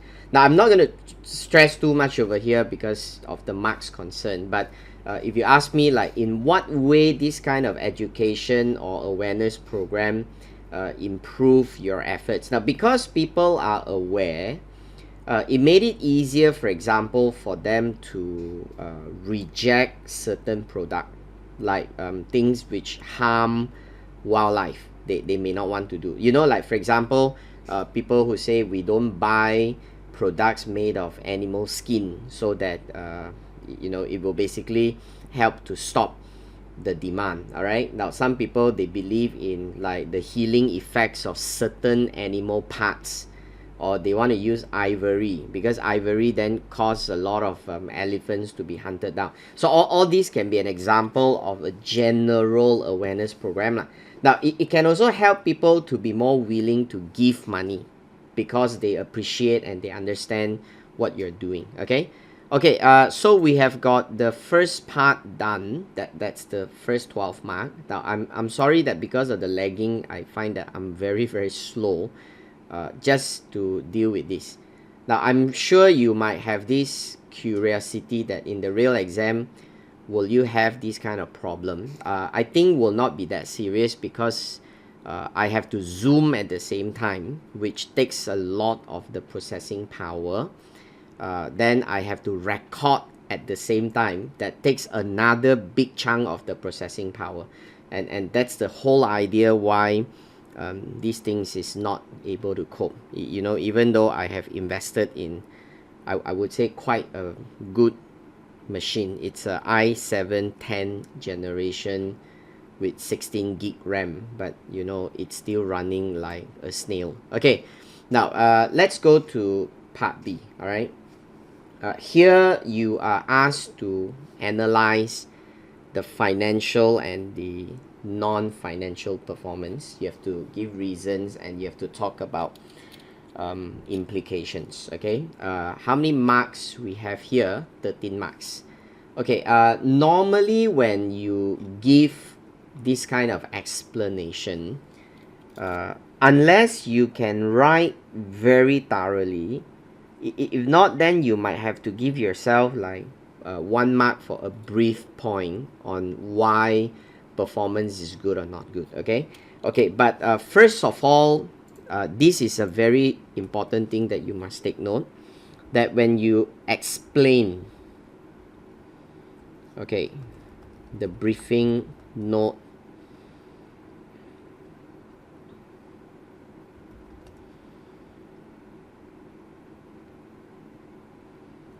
for section B, okay, and this briefing note is to, okay, now I would just modify a bit. Analyze the financial and non-financial performance of BCO. Okay, now I wouldn't want to put in the whole thing. I would just say analyze the financial and non-financial performance of BCO. Okay, now I would say refer to, now you know you can have your spreadsheet, right? Spreadsheet for workings. Okay, now this is something I'm not sure you're aware or not. If you watched the video, you should know that when it comes to spreadsheet, right, you can copy and paste. Yeah, I forgot to delete the one that I've done last time. Okay, now you can use this button anyway. If you want to reset your information, okay, you can use this. You want to reset, yes, but don't do that unless you're very sure what you're resetting. If not, imagine all your answers are all gone. Okay, but you can undo lah. Okay, can or not? Oh, cannot undo. Sorry, you can't undo after reset. Okay, now you can copy your Excel from the exhibit into your response sheet. See that? So let's come here. All right, you can copy in. Now, so I know the changes in the income and the expenditure for 2 years, and I also know the non-financial indicators. They told me about the number of staff, okay, paid staff in the field and the park, and then the volunteer, and then the key performance indicator. Now we have wildlife park visitor, the income per visitor from the cafe, the average training, days per staff, the cost per staff, number of external education training run, animals return. Okay, you've got more animals return. Okay, income wise, you can see we have ticket sales.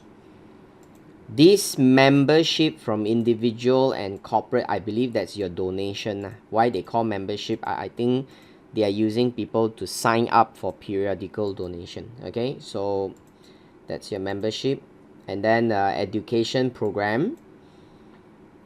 Then I noticed there's also a wildlife park donation, grants, and oh no, the membership is a different one. Donation is here. Donation, grants, and legacy. The grant, remember, there's a 2 million grant. Well, if you don't have a 2 million grant, that means your donation legacies is only 5 million, you know, that's a huge drop. And you're selling off a property. So now, because of that one-off amount, you still manage to get a net income. If not, you would have run into a net deficit. Okay, now the beauty about spreadsheet is you can calculate the trend, unlike you are using calculator. So I can just show you, for example, equals to, now the trend is the year, this year minus last year, okay, then divide by this year figure. Okay, anyway, it's a huge figure. Now let's just convert it to percentage lah. Maybe we have 1 decimal point. Okay, so I think that's good enough lor, huh? Now, so you know, I've got the formula, right? This is just to show me the trend. Okay, now in the exam you can just pull it down, right? Okay, but when you pull down, you see you might face a lot of lagging if, let's say, the system is not responding very well. You see my computer lag already. Now everything is jammed here. See, I can't press. Okay, now it's done. So if you don't want to suffer a problem with lagging, one way you can do is you just copy and paste the cell, then you will not have a lagging problem. Okay, so you can see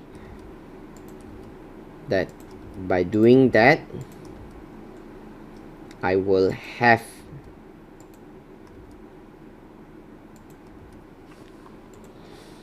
all my figure. Okay, now let's start with financial indicators. So what do you think about their financial? Now obviously financially you can look at the big picture that they are not doing well. Why? Because things are going down, and when you see things are going down because of the sale of property, if not, then it can actually be worse. Okay, now you only achieve a slight increase in the donation, but you can see that expenses has gone up a lot more.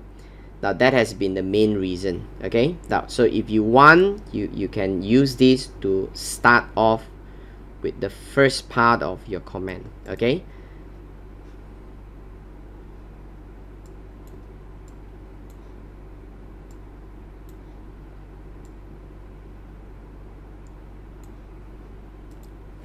okay, so the financial performance. Now I will give an overall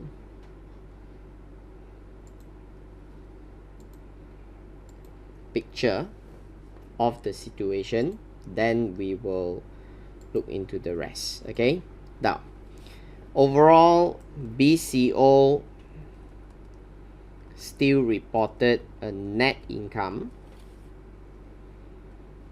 though there is a 64.1% decline. Okay, now however, this is due to the fact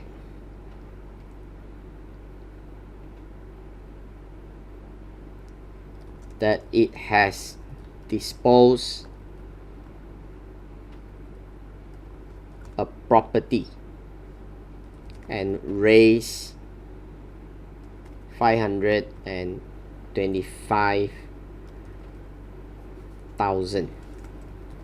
Now without that,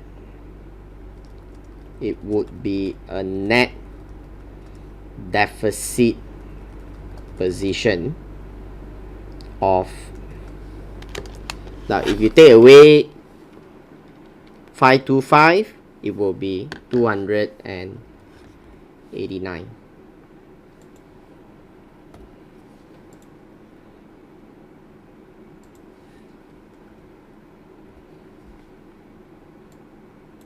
Okay, now that's the overall situations that we see.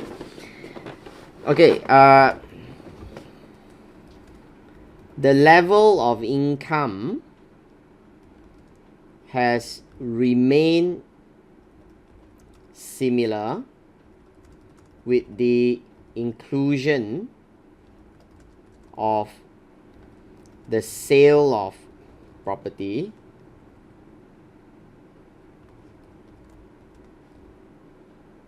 it has a 0.3% increase. Now, however,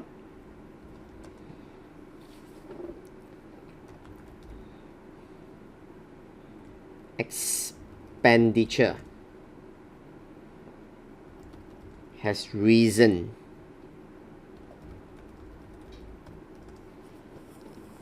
substantially. So this can be a key cause of concern for its performance management.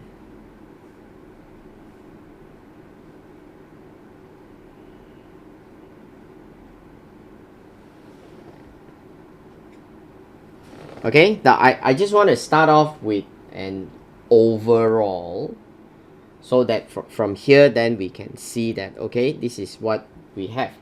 Now then basically after that we can now go into the individual details. All right, okay, so when you look at the individual details, then the questions is which one that you would like to highlight over here. Now if you are talking about revenue, then we can analyze one by one.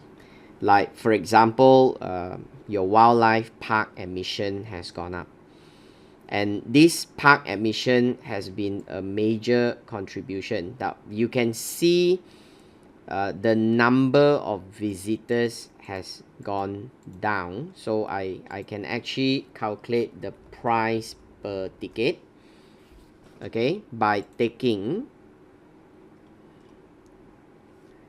equals to, now because this is in thousand, right, so this amount times 1,000 divide by the number of visitors.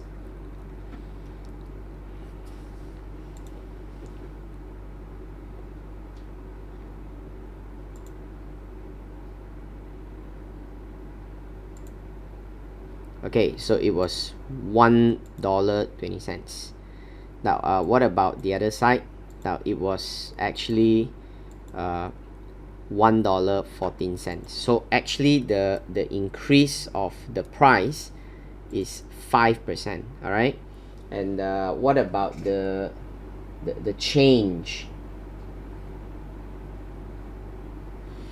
in the number of visitors? It was only 1.9% basically dropped. So actually it wasn't that elastic, right? Okay, if you look at it, it wasn't that elastic. So in that instance we can actually argue that it wasn't too bad lah. Okay, let's look at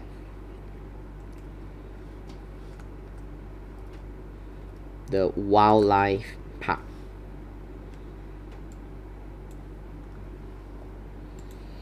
Okay, BCO has adjusted its ticket price with a 5.3% hike from 1.14 to 1.2. Now that's why the Excel is so good for us, because it's so easy now for us to actually just fill in all this information, correct now? Now, so that makes life so much easier now for us. So that's what we are able to do now. Okay. However, that only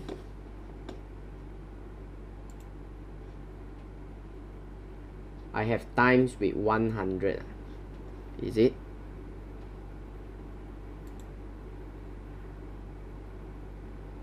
Oh, sorry. Why? Okay. Haha, okay. No wonder. Thank you for helping me. So yes, I should have times with 1000. So it was 111. No wonder so cheap, to 12.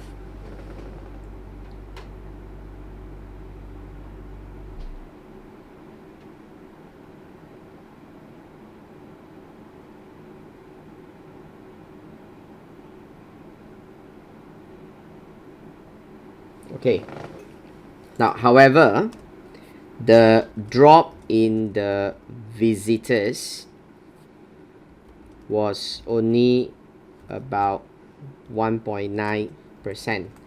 Now, this indicated the price demand relationship was not elastic. Now, the visitors are likely to respond. The visitors are able to accept the hike in the price. Now, most probably due to the fact that it has not increased price over the last 5 years, and those who visit the park may accept the idea that BCO is a NPO, not-for-profit organization. Thus, there is a good cause for it. Now, so again, we are not sure how true is this, but we can speculate, right? So that's what we are trying to do lah. We are just speculating over here in this case.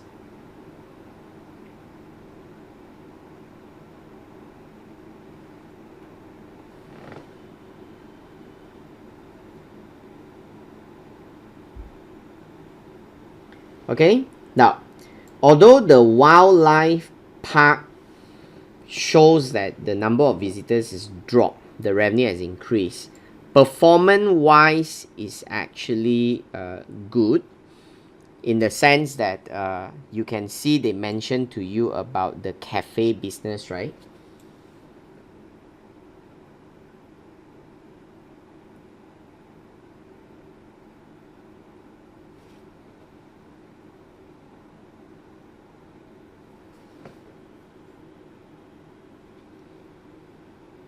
Where the amount of cafe business has gone up by 15%, while the cafe operating cost also gone up by around 15%. Okay, that means their margin has maintained, okay, but just that the amount of revenue has gone up. Okay, now, so from this instance, we can see that the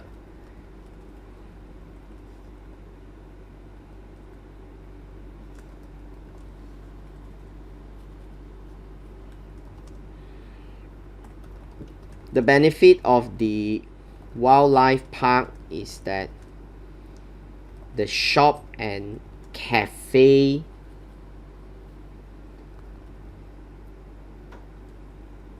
income too had experienced a drastic improvement by 15.3%. Okay. Hey, the cafe expense drop leh. Sorry, not increase. One is plus, one is minus. Okay, and tagging along with a 15.1% drop in its operating costs, this segment actually registered a huge profit margin improvement. Okay, if you want, you can work it out as well. So let's say we calculate the profit margin, the cafe profit, it will be this minus with this. Now pull it over, and then the cafe margin will be the profit divided by the cafe sales. Now in percentage, 37% and then 15%. Now you just put it in. So that's the beauty of CBE now, because you can just dump in all the figure there. Then in the exam, the marker will actually look at the figure, and then at the same time, all these things will contribute to your professional marks. Okay, now so a margin improvement from 15.4% in 2000x0 to a significant 37.7% in 20x1. Okay, now this net income would then be able to channel for other charitable causes under BCO. Okay, now so we have talked about the wildlife park and its cafe operation. So can just put this thing together. All right, wildlife park and cafe operation. Okay, so we have highlighted the facts about the wildlife park, which goes with the cafe operation. Education program, I believe, is all the training. Membership fees, now I really have not seen anything about membership fees. What is that related? But I still believe that this is to do with donation, but maybe it's through subscriptions lah. Okay, maybe I have to read other exhibit to find out. But level of donation wise, you can see that is dropping. So I think we can highlight the main concern. Okay, now let's look at the donation, grants, and legacies income.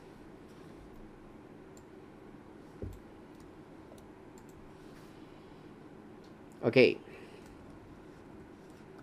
now this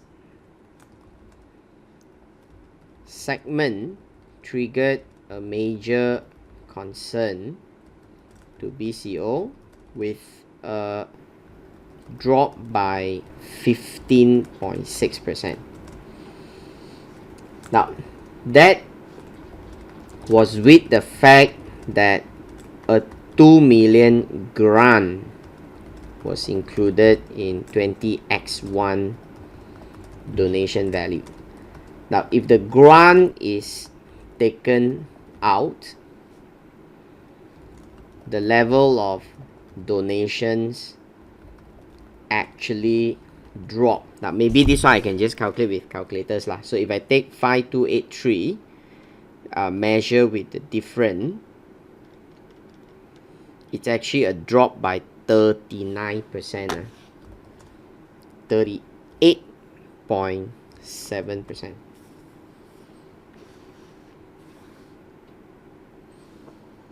Okay, now is there any reason why the donations are dropping? Now so far I don't know the reason yet, but we have to read on. Okay, we have to read on, because the question says that you are supposed to talk about the reason and the implication. So that's why we need to find out what is the reason. Okay, now so any reason why people are not donating. Now, but I can remember one of the article could be one of the reason. Okay, now bad press report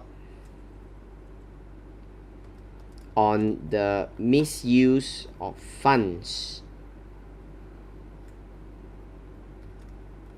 by charities, poor economic conditions, which is what we read just now, can all contribute to the decline in the donation level. Okay, now and obviously the implication is when donations fall, BCO may not have sufficient funds to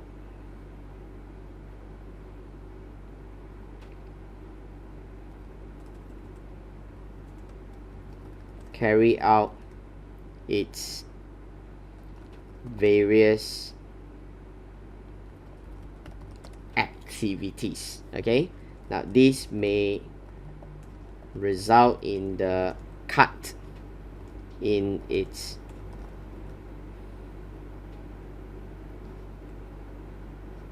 charitable activities, like reducing the number of in the field sites program. Okay, so all these things might be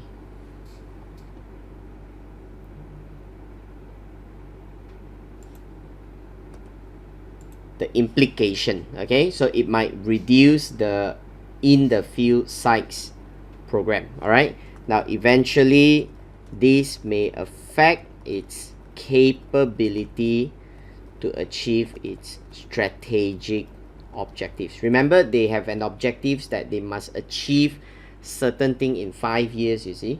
Now, so again, assess, and then after that, reason. Now after that, implication. So the same thing that we did just now for the revenue. All right, that the implication is you can use it to channel to other thing because you're making profit.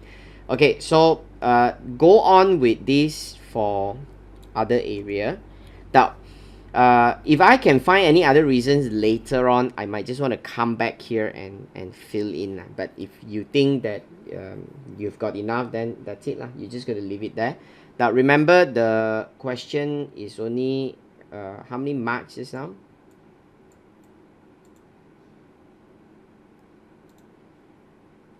$13.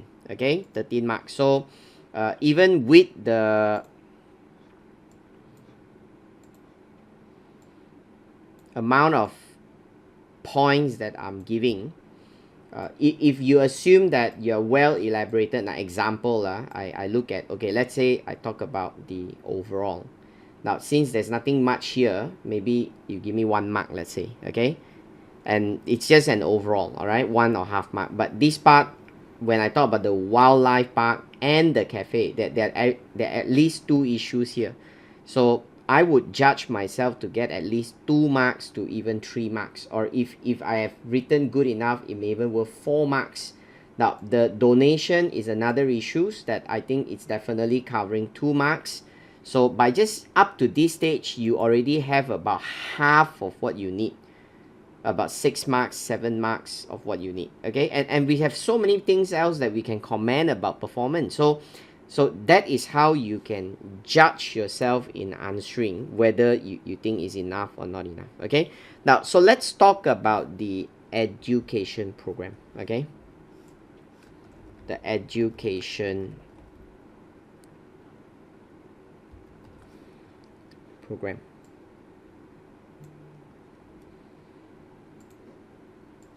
Now, so again, BCO saw the income from education program decline by 6.1%.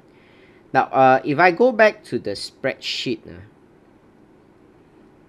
I can see they did mention about the number of external education training. Okay, maybe we can look at how much they charge. So the cost, sorry, the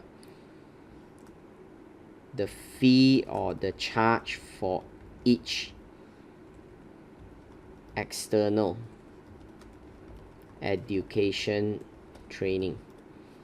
So it's just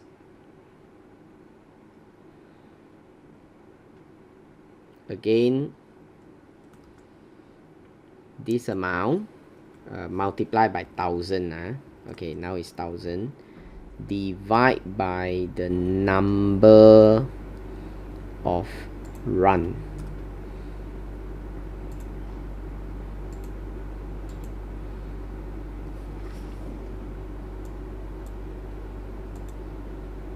Okay, so the charges for the education program has not changed much. Okay, now from the appendix we observe a slight drop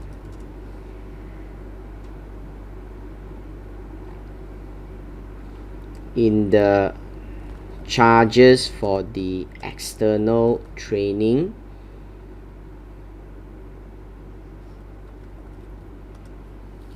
program, and also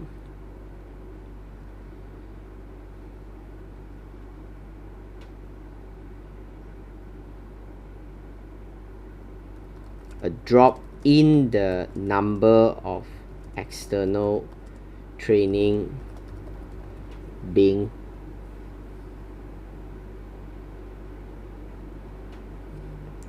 conducted.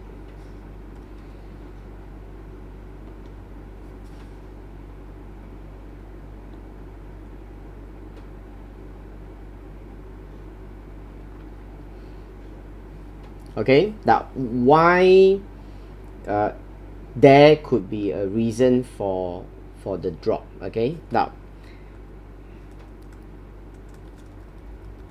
see a common cause is most probably the weaker economic condition, and many stakeholders could be cutting their spending on external education. Okay, now even with a slight drop in the fees charged by BCO does not boost the demand at all. So in fact, you don't have an increase in demand, you have a drop in the demand. Okay, so this is what we can see. All right, now but the problem is when you have a drop in the education, what will the implication be? Now implication is it's going to affect again your capabilities in achieving your objective. All right, now with less training being conducted, there will be less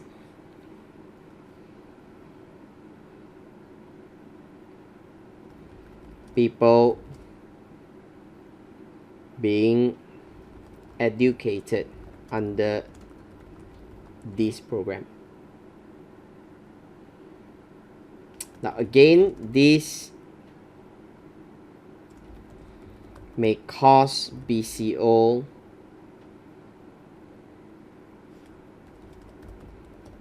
objective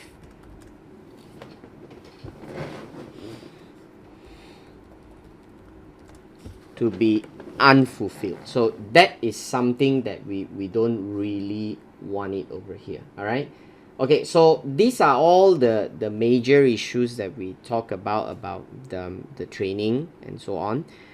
If you want to go on and discuss, now I'm just suggesting to you that other things that you want to say, but as I'm trying to look into the amount of answers that I write, okay, then perhaps I would have to see if there is anything else that I need to talk about, like expenses. For example, the wildlife park and then the in the field, all that is something that I need to look at. Okay, now okay, it looks like this corporate membership fee has gone up a lot. Okay, it could be a good point to trigger to suggest to us that there can be a switch in where we can depend for our income source. So instead of just looking at individuals, we should focus at corporate program. Okay, now so you might want to talk about that. Now I'm just leaving this as another point for you, membership fees. Okay, you can discuss on the huge increase in, let's say, your corporate sponsors, whether we want to strategize. Okay, what is the cost of this amount going up? Is it because we are switching our direction to target the corporate instead of looking at the individual? And then the implications is it can give us a new source of income to depend on. So that can be something you can talk about in terms of your membership fee. Okay, now let's go down and focus on expenses lah. Since we talk a lot about income, right? Now let's talk about expenses. Now the major issue in our expenses is quite obvious, is the animal support cost. Okay, so I think that's quite obvious. Animal support cost.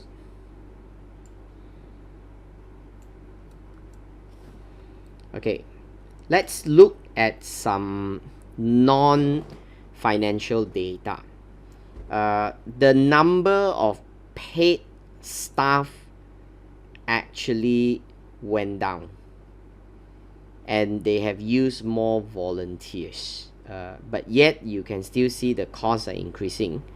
So that is something that we have to ask, like, why is that so? Okay, and cost per staff training day. Okay, so you can see that the cost for staff training has gone down, and the average training for staff has also gone down. Could this be something on cutting costs? Now, but this can be under non-financial indicators lah. We can highlight that later on as part of non-financial. Okay, so the animal support costs. Now let's start with this. Okay, now this comprise of the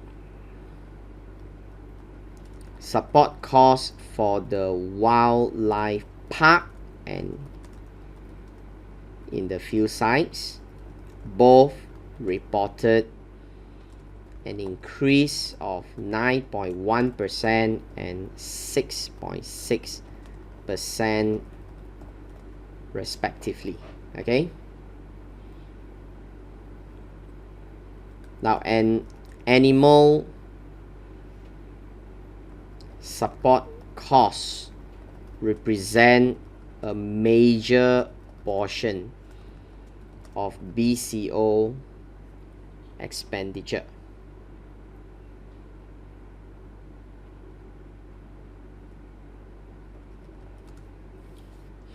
If you want to calculate, you can see it's around 13 million out of 20, and then 14 million out of 20. I mean, if you want to just calculate, you can put in the formula here. Okay, the total animal support cost will be this plus this. So that's the total amount. And then the percentage of animal support costs over your total expenditure. Now it will be this divided by this. So to convert it to percentage, now it's about 69%, you know, and 65%. Okay, at around 65 to 70% as shown in the appendix.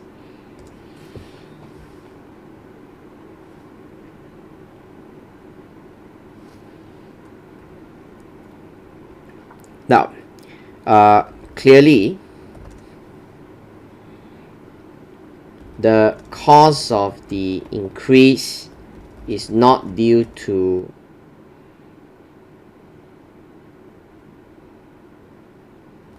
paid staff salary, since the number of paid staff was reportedly lower in 20x1. So the number of staff is actually gone down. Can you see it? So you didn't see that it went up, it was actually gone down. So as a result, it cannot be because of the number of people. So what could be the reason for the expenses that we need to investigate? Okay, now perhaps BCO shall investigate the cost. Now if you see that only the part go up, then maybe you can even relate it to the expansion or the extension that they say, but both are going up. You can see that even the inside, the infill sites are also going up. So what could be the reason? Okay, whether it can relate to any performance issues like wastages,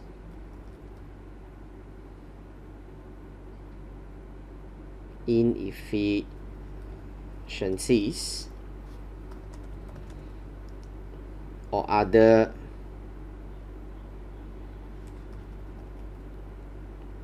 uncontrollable causes.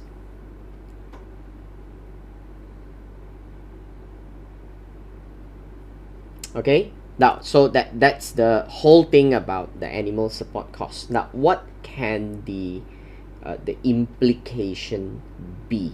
All right, now as we see that BCO has to be accountable to its donors, and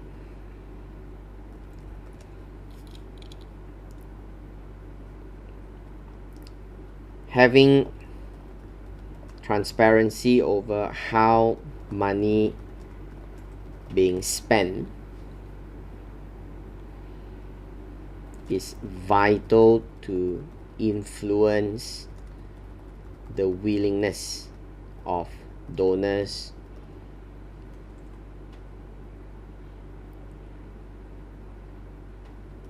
continuing their donations. Okay, so if BCO fail to control its spending,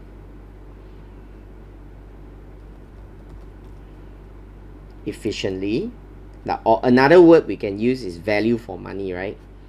Or in a value for money manner,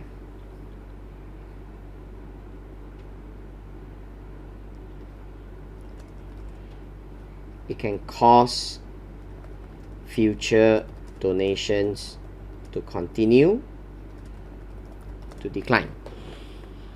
Okay, so again, my answering of the questions is analyze costs, and then implication. All right, and if you don't have the so-called the cause, then just say you're not sure lah. You don't try to everything put some reason in, because there's the whole idea of why you're doing a case study. So you can say that this could be a possible reason, but if I really don't know, then I'm prepared to tell in the answers, like, let's investigate to find out what could be the key reason behind this. Okay, let's go into the non-financial performance.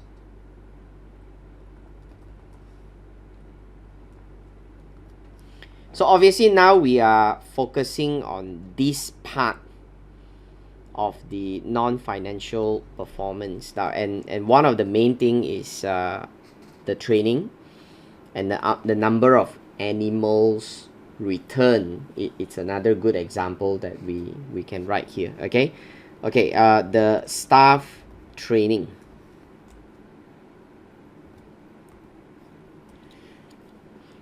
Okay, it is very obvious that staff training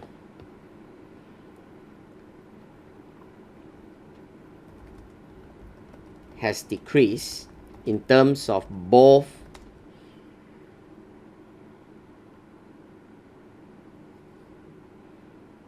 the training days and the cost of training per staff.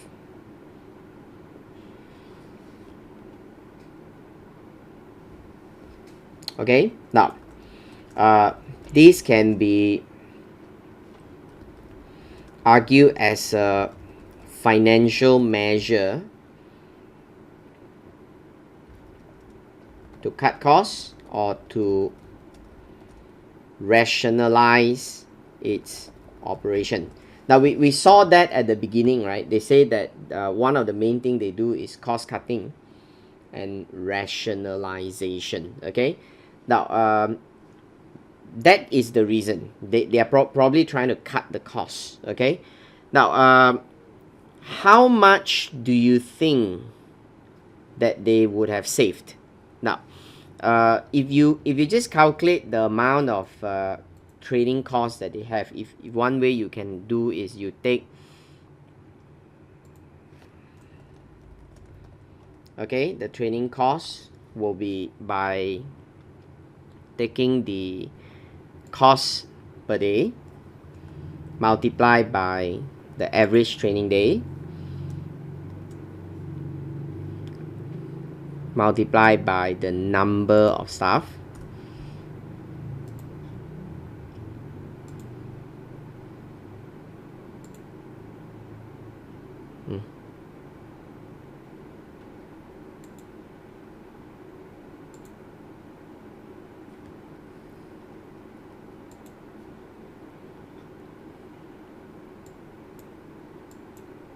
Okay, so it's kind of big, right? So let me just divide it by 1,000. Okay, so it's about 1 million. It's about 1 million, and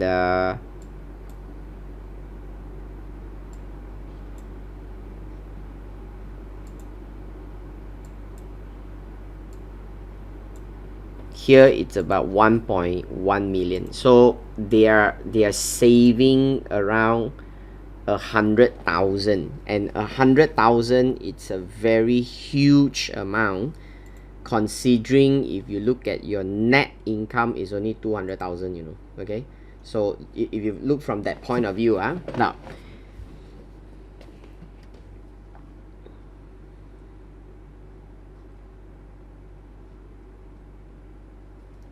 so BCO had reduced its training costs from around 1.1 million to 1 million.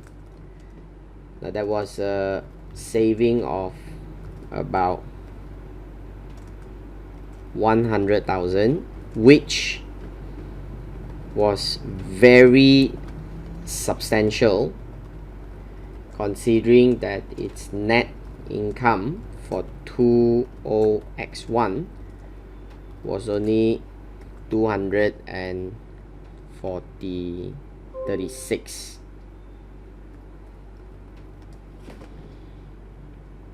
Okay, now so I can see the reason of cutting is cost saving. Now, but the implication, okay, now with reduction in the training effort, what will happen? It may be detrimental to its human capital. You know, in integrated reporting, we use a human capital when staff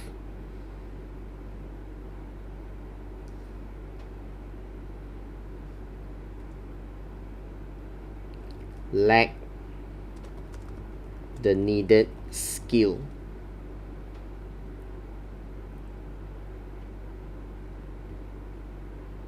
for BCO's charitable causes.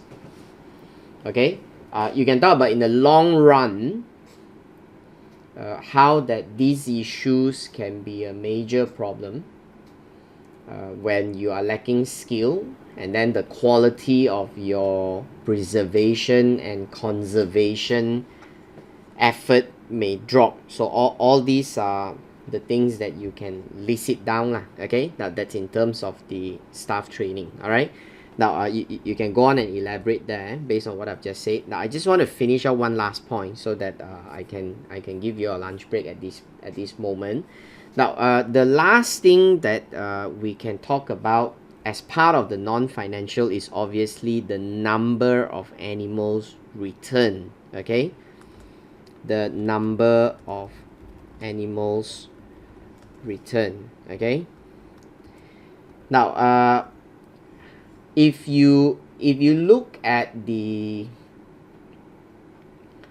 argument of the number of animals returned, you can see that they show to you there is 1,680. Okay, now is it good? Now in terms of what you compare in 20x0, it's actually good, right? Because there is an increase. Okay, there is an increase, shows that there is a success. Now but I look at it from a different angle, okay, because even I see examiner argue that it's a good thing, but if I can show you about their objectives. Now the 100 threatened species that they need to restore in the next, that's fine. I thought they actually mentioned the number of figures. Okay, since they didn't mention the number of figures, then that's good. Okay, that's fine. Okay, so then we can just say it's a good thing. Now BCO successfully returned 1,600 of animals to their natural habitats, which recorded a 5.3% increase. Okay, now this is a favorable performance, as it is in goal congruence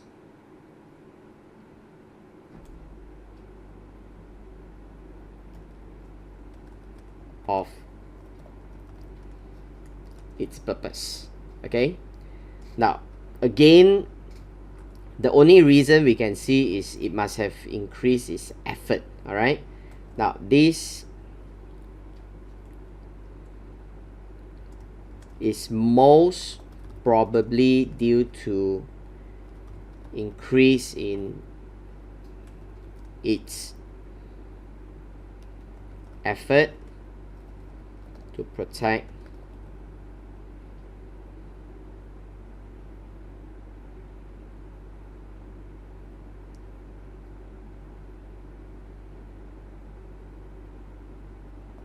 wildlife. Okay, now that's a good thing, right? All right, now so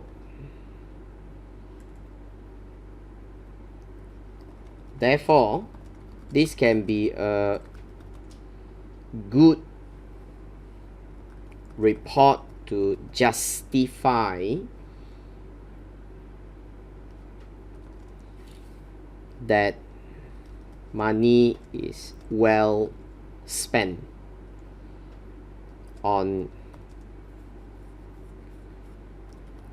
its mission and strategic objectives.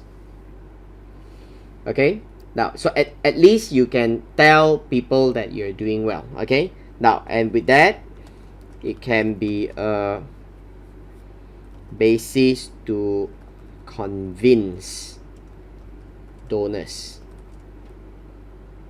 that BCO is utilizing their donations appropriately. So imagine if the number of money go down and still you are able to show that more and more animals are returning. It's a good report card that people want to see lah. Okay, you know, like example, a lot of people are saying like Zoo Negara it's in such a dire state, and then they've been asking for public donation during the MCO, and there's a lot of donations going in, but people are still saying that, but why the animals are such a terrible condition, they're so thin and so on. They say where is the money and so on.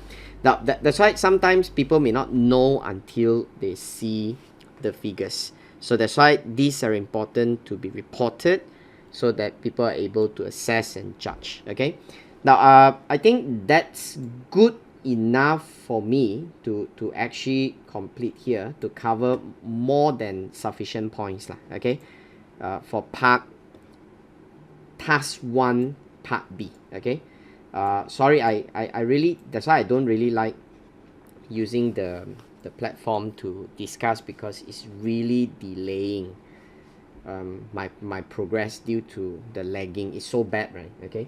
Okay, let's just take a lunch break here. All right, so let me stop here. We can come back and continue with our task 2, task 3 and task 4 after the lunch. Okay, so it will auto save, so I can just exit and then we'll come back later on. Okay.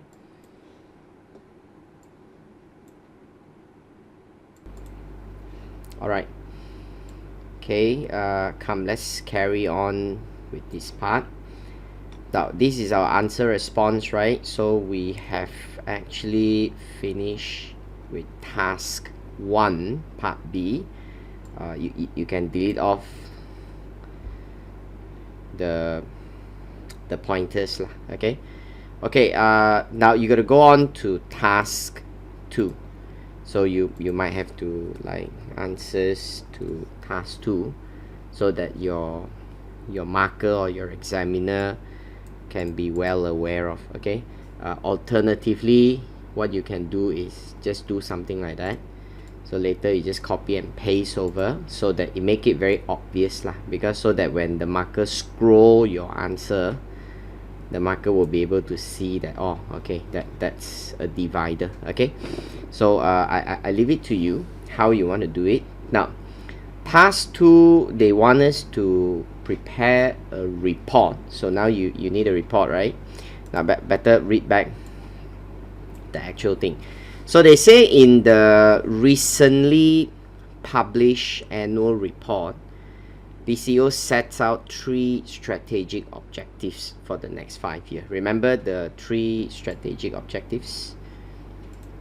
We talk about 100 threatened species to be returned, invest in 100 wildlife habitat projects, and 1 million people are better connected with nature through education and awareness program. Okay, now it says that the chairperson, which is Rani, is keen to understand in more detail how, okay, your external environment will impact on these strategic objectives, and ask you to provide him with this information. So you are now helping the CEO, so you have to prepare a report for the CEO. You're not reporting to the chairman, because the question says you're reporting to the CEO, sorry, CFO. So when you write the report,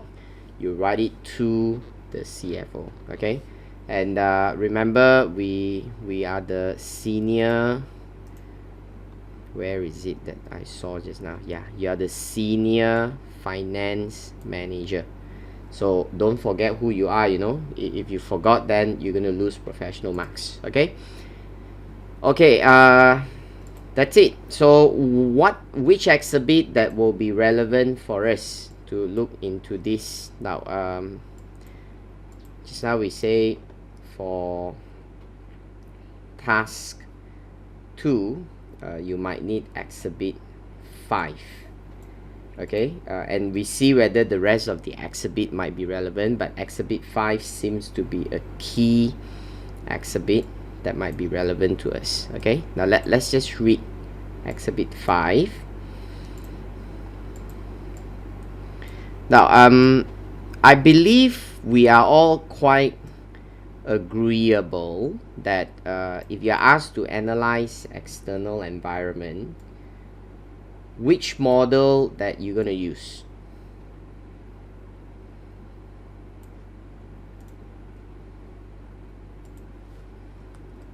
External environment, pastel. Yeah, I think that's quite clear, right? Okay, so pastel can be a very straightforward model that we can use. So we can talk about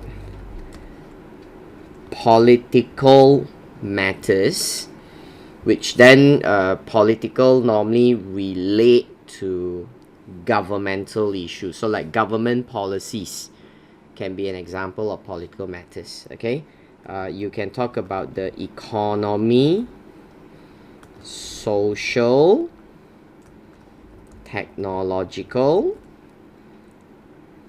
and then environmental and legal. Okay, now the questions comes with 15 marks, right? Yep, 15 marks. So we will try to have a fully elaborated points of up to 7 points, all right, on each of these. So you can look at like maybe if you can go for 1 to 2 at least on each heading, all right, if you can, all right. But still we never know until we have to read from the case study. So let us try reading exhibit 5. Okay, now a number of events and changes have happened in the last couple of years which have given managers of charities some cause for concern. The global recession over a decade ago. Many countries are still feeling its effects, and governments globally have been financially under pressure. And this has impacted on the wider population whose income has been overstretched. Now, they already tell us that the recession, okay, recession, it's an economical issue, okay, but the question says that the recession has affected governments. So I'm not sure, okay, how this might be relevant. Okay, while on the other hand, economy recession can be a bad thing in terms of the amount of money that we are able to generate. Okay, so that's your income. Okay, I think that's quite obvious. Okay, linked to this is the general financial positions of charities. Now, many charities have for too long, being over-reliant on a small number of funding options. If a funding source ends, the impact on the charity can be immediate and devastating. And many publicly funded grant awarding bodies and corporate supporters of charities have reluctantly reduced their support for charities, both financially and in terms of volunteering, as they have seen their own income reduced by financial crisis. Okay, so I think we can see again the effects is public grants. But I thought we actually get 2 million of the grant, right? So seems like although politically that's an issue, but we still managed to secure a grant. And they did say that if the funding source is to end, it can be very bad for us. Okay, so that's one part. Now, they also mentioned that the support in terms of financial and in terms of volunteering. So in what way that the volunteering can be, now this can be perhaps like corporations pulling out from any kind of memberships and so on. So I think you can relate to corporations withdrawing from their memberships. Okay, now let's read on. However, public expectations of the work done by charities are still high, which places increased demand on all charities. And many have found themselves at risk of being unable to meet expectations. For example, many global nature and animal protection charities have seen demand for their support and protection increase dramatically as habitats around the world are being increasingly destroyed by human activities. However, year on year, these charities struggle to maintain stable funding. Now, that itself is so obvious, right? That the environment issue, it seems to be getting worse. So that's an environmental issues. Okay. Now, as you plan, you feel more comfortable, right? That you're able to dig out points that you can fit into the answers. Okay. Okay, some of the decrease in charitable funding has been caused by donor fatigue, as people have become overexposed to charitable requests and therefore they stop donating. Some charities have been accused of hard selling their services by bombarding donors with requests by post, email, and on the streets. Charities have no doubt become more aggressive in trying to win donor support, resulting in some local authorities ban street donations to stop aggressive donor collections. Now, actually, there are two things here. But first, when you see banning, they're talking about local authorities coming in to stop you. Now, that's legal issue, right? Now, and the syndrome of donor fatigue is actually a social pattern, correct or not?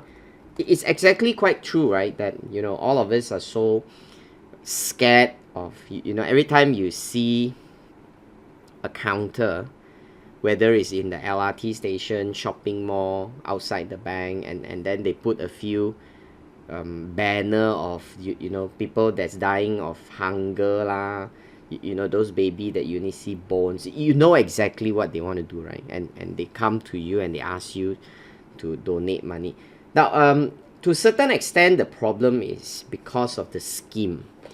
I personally find that's a major issue because of how some corporation they work with this kind of MPO, and then they do something like a joint venture. It's like they will tell you that we will raise fund for you, and the amount of money that we raise, we will give you X number of percent. And problem is the percentage is quite high one, you know, that sometime when you sign up, right, you realize that as high as 30% of the money you donate actually goes to them as their salary.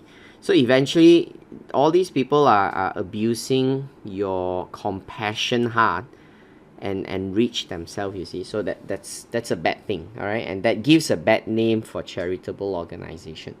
Okay, back to this. So this is social issues. Now this also impacts badly on the general reputation and perception of the sector. So again, you can say this is a social issue.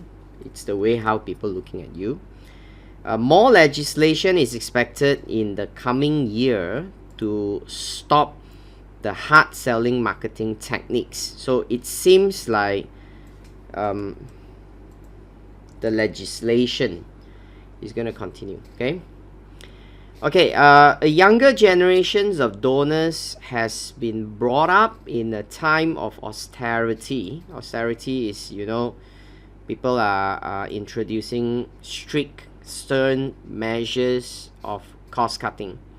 All right, that's what we call austerity, and it's less likely to donate. So that means the younger generations understand the pain, all right, of poor economic conditions. So they are more conscious. They don't simply give money out until they really think that this is for true reason and so on. So again, that's a social aspect, right?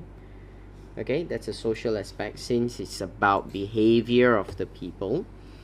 Now, some charities have recognized the younger generation as a potential source of donation and have used new forms of technology such as social media platforms, mobile technologies, to effectively communicate and interact with potential new source of supporter. Now, so the use of technology like social media for supporter. Now, if I would just pick this up, and here you go. Hey, you see, we've got all the pastel fill in. Okay, now don't be happy yet, because I must warn you, if you just go exam copy and paste, you're gonna get no marks on. Okay, examiner has said that no marks for just directly quoting the case. If you never elaborate, you're gonna get 0. Okay, you don't expect exam will give you marks by just copying. If like that, then imagine a student just come here and copy the whole case study and put in the answer. Make sense, right? So please don't fall into this kind of temptation. Okay, all right. Goes on, it says that however, some charities have been slow to protect and nurture the customers and donors that they already have, missing the opportunities to build better relationship with them, to encourage retention through the use of e-marketing and communication strategy. Now, you see, they are talking about missing out opportunity to build, slow in protect and nurture. You know, this part actually relate to the other part of your requirement, right, which is part B of task 2. Okay, now I just put out the point here that they talk about e-business. Okay, a failure to innovate or update the organizational systems to match the needs of the society may be a major downfall for many charitable organizations. Now, you know, even with this exhibit alone, I have got enough point to talk about the environmental impact, right? So why not we just start with this? If I may have other points I might just want to come back and add lor. Okay, so you're asked to produce a report, so please come up with a heading, and the report is addressed to the Chief Financial Officer, right? Okay, now you know you can't tap like what you used to do. So if you really want to do indentation, you either use this or you will have to use spacebar. Understand? Okay, now, and who are you? You are the Senior Finance Manager, and this report, now I notice examiner usually they can do like that. Okay, or if you want, you can put a reasonable date, like when you start the questions they tell you it's September 20x1, then you cannot put February x1 nah. You know, when you do like that, then it doesn't make sense ma. But if you put a later date, for example like October 20x1, chances is they will not be able to penalize you. Okay, now, but I just leave that to you at your own comfort. Now, examiner has often in the past just put XX, so I just want to follow the same style. Okay, so what is the subject? Now, the subject is the external environment of BCO and its impact to its strategic objectives.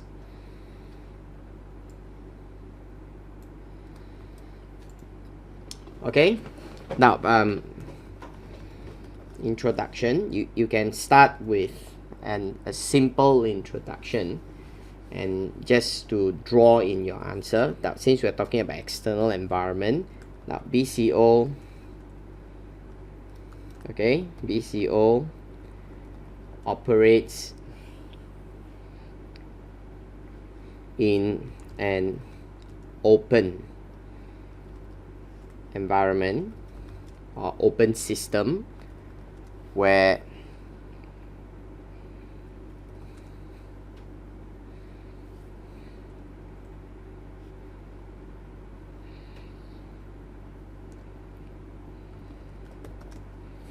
various political, economical, social, technological, and then environmental and legal factors are capable of influencing its capability, okay, its ability to achieve its strategic objectives. Okay, now, so I just want to start by telling the examiner that I'm going to talk about pastel. All right, now, and these are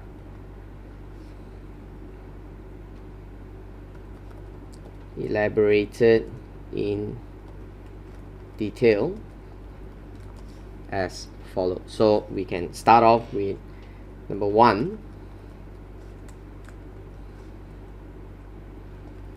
political factors.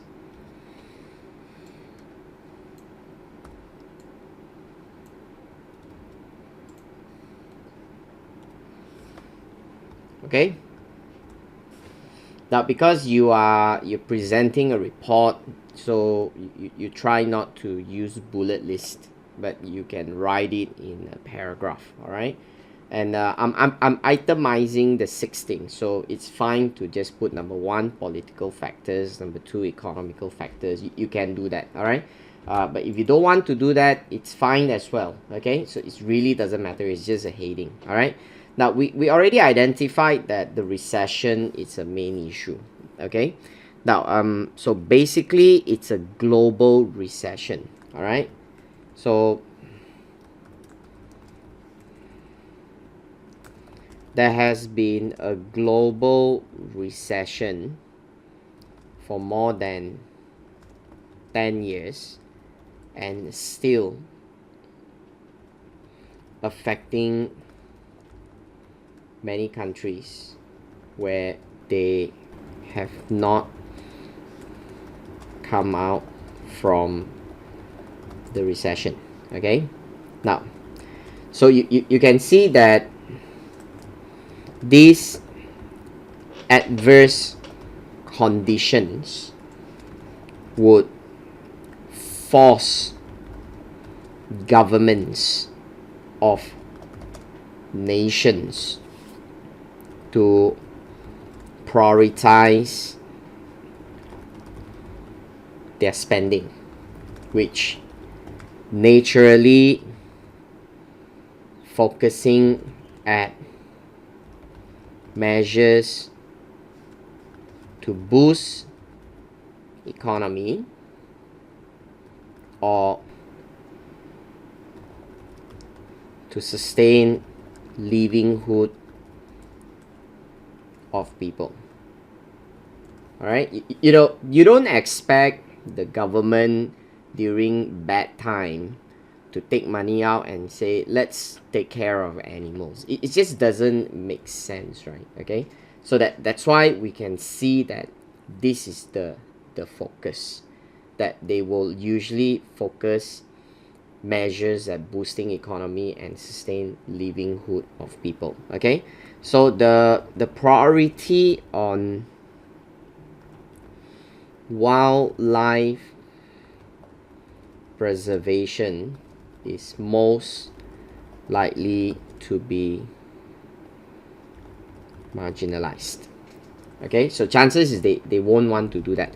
Now, do we have any things to support? Yes, we can see that this is a report, right? Okay, so if you remember, they call this as a charity sector research report. So a recent research report published by Global Charities Institute for Research affirm this position, that most publicly funded grant awarding bodies are reducing their support and contributions. Okay, now we can see that, right, that they are reducing. Now, so what is the impact, and what do we see from the case study? All right, now obviously the impact is it will affect us since we need to depend on all that. All right, but it at the same time also suggested to us that we are a bit different because we are still able to get a 2 million grant, correct not? Now, BCO has started to receive a 2 million grant, which can be a favorable news that it is able to secure support in the times when these public bodies are cutting down. Okay, now however, BCO will have to be aware of how sustainable if this funding can remain in the future. Now that's the implication already. All right, now so if BCO is to depend on this grant, that which you know currently it still have certain percentage, right? Now if I would just show back the financial part of it, you can use your Excel if you want. Now if I would just come out, now you see 2 million out of 2 million out of this amount, right? It's about 9.6%, you know. So that means I can more or less say that this grant accounted for about 10% of 20x1 income. Okay, so if BCO is to depend on this grant in the future, it must carefully assess if there's any like conditions for it to be entitled for it, or risk of losing it. Okay, now that's the main thing that we have to see. All right, now and obviously unless if you foresee that the grant is not going to come back, then you have to reconsider your income stream. Okay, so if BCO believe that this grant may not be awarded again, then it has to seriously consider into other substitute to replace this income stream. All right, okay, so that's how we look into the impact, you see, because you're talking about how these factors will impact your objectives. So obviously it will affect your capability of getting the income. So that's why if you really see that this is a major issue, then how you want to look into replacing it. Okay, now that's the political aspects. Okay, now what about the economy?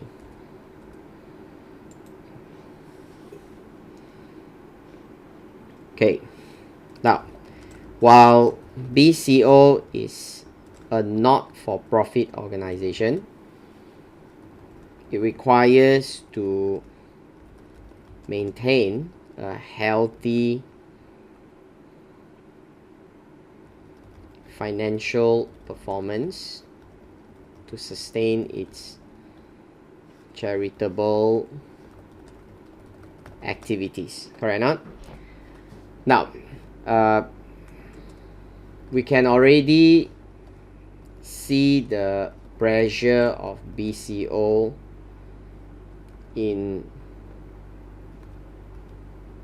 maintaining that, considering it has to sell property to keep itself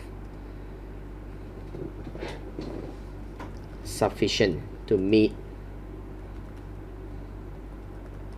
expenditure. Okay, now so the present weak economy condition can make things worse for BCO in many ways. All right, now so in what way that we think the bad economy is impacting them? Okay, now we can talk about example the corporate volunteering. All right, the corporate sponsors. Okay, now again, just like governments, the private sectors behave in the same manner, withdrawing the much needed financial support when times are bad. Okay, now this can lead to the huge decline in donation, which was evident in the 20x1 financial report. So we already can see that the donations are coming down. Okay, so not just corporations, publics, everyone, they are already coming down. Okay, now so what will happen in the event when things are not doing well? Okay, now with a poor financial standing, BCO will have no choice but to reduce the scope of its activities, right? Like to reduce the in the field sites, reduce the wildlife breeding activities, so that it will not bear excessive losses that it can't cover. Okay, that naturally this is against our strategic objectives, correct or not? So this is naturally against the strategic objectives of BCO, because you're going opposite direction. So eventually we know that that's the problem. That's how it will affect us, because we're just moving in the opposite direction. Okay, so the economy seems to be bad. All right, now, so if the recovery of economy is slow, it may generally affect the prospects of BCO in the coming years to get more donations. Okay, now that is the whole idea. All right, that if the level of donations continue to drop, then perhaps we will not be able to achieve our 5 years objectives. So you can go on to look into that. Okay, now, but try not to repeat too many times the same things that you say, because the examiner already said that repetition will cause your general professionalism to be affected. So we just say it and that's it, leave it. Okay, okay. Social.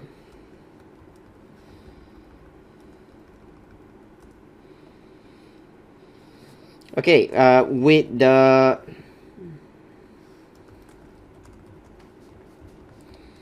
adverse economical condition, charities have become even more aggressive, right? To approach potential donors for donations. Okay, to the extent that it can be a form of harassment. Okay, so the hard sell technique can even be similar to a form of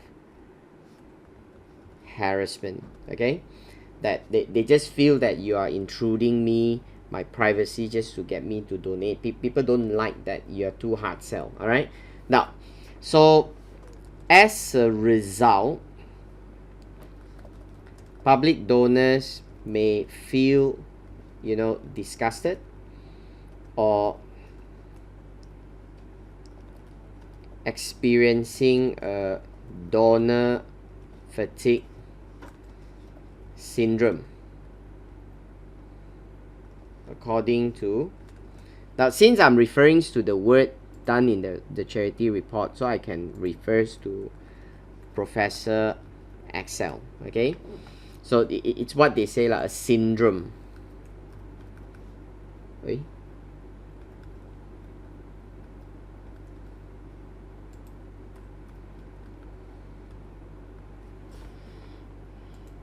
All right, a donor fatigue syndrome, according to Professor Excel.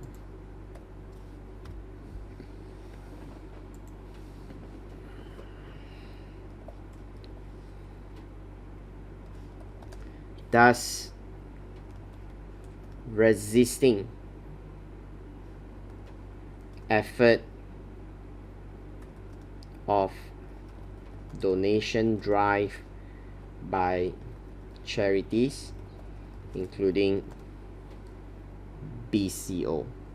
So that's what we are seeing. Okay, now and obviously you are coming to the same problem, that this can make raising donation harder. Okay, now therefore it can cause raising donation harder, and BCO relies on donation significantly. Like if again you want to look at the figure, right, you can just go back to your spreadsheet.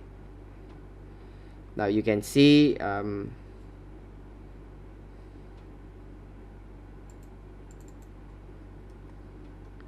your donation, it's about 35%, you know, which is 1/3.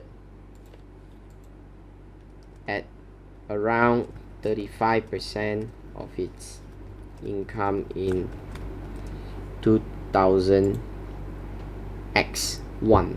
All right, now again back to the same problem. When donations are not coming in, then there's no way you're able to continue your work. Okay, so without these donations, it affects the scope of BCO activities, thus limiting its ability to achieve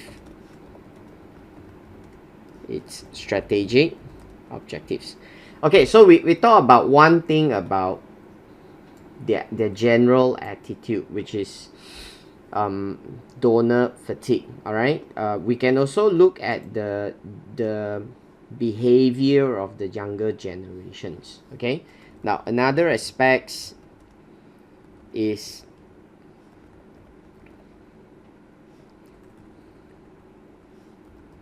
the behavior of the younger generation donors who has been brought up in a time of austerity. They are not a generous donors. They don't give easily. Okay, so that's what we see, right?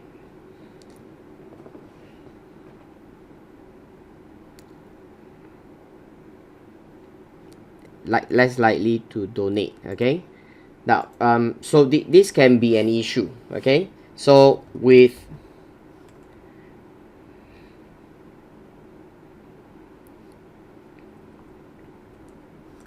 now when these generations do not donate, it can create a vacuum of donors in the future and a downward trend.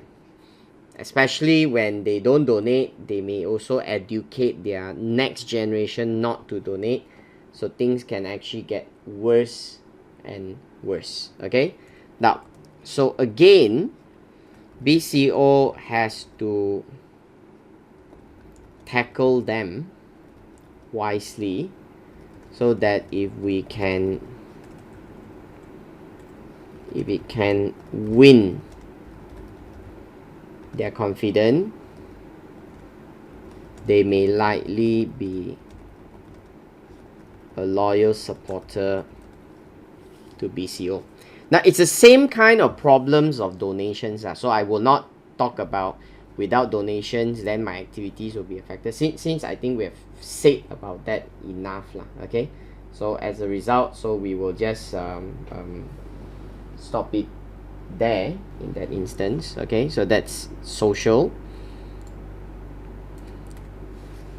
Okay, technological.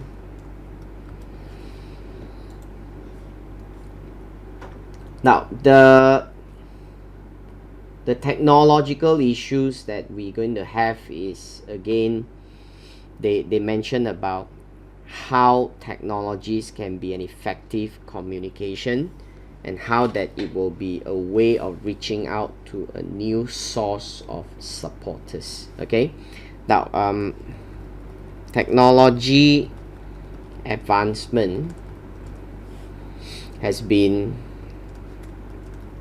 and important aspects to BCO, since with the use of right technology, it will enhance communication between BCO and its potential new supporters. So they already said that very clearly, right? Okay. Now, this factor can be a positive boost when BCO can adopt the right use of technology to significantly enhance the level of donation rates. Now, it's not just donation, right? Okay, it is not just donation. It can also be used to promote its wildlife park and to boost its ticket sales.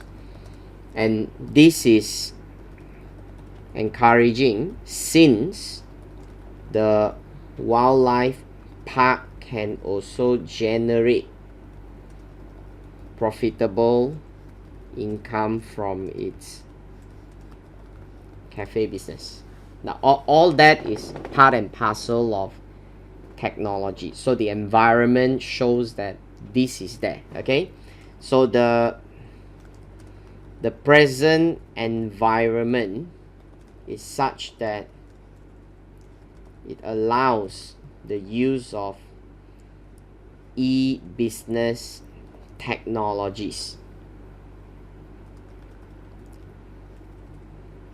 to capitalize on all these advantages. Okay, so we are looking at that now, like social media, mobile technologies,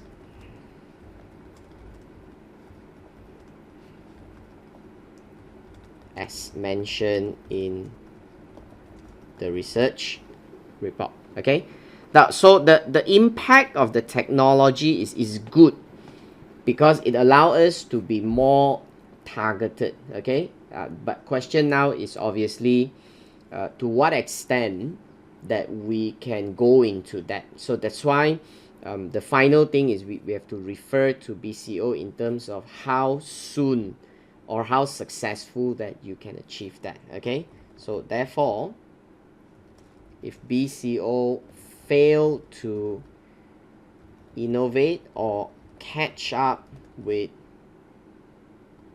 this much needed technology advancement in its operation, then it may lose out to other charities that would adopt them. Okay, and obviously this is a bad thing if you lose out. Okay, now losing out, it's very bad to BCO considering the intense competition among charities over fundings. Okay, now that's in terms of the technology. So it's quite straightforward to highlight the facts that this technology thing is good, but provided you're able to capture it. Okay, now the next thing is in terms of the environment. Now for this case, the environment is obviously the ecology system because we're talking about wildlife, right? Now, and we already see that the ecology systems is actually getting worse and worse. Okay, now the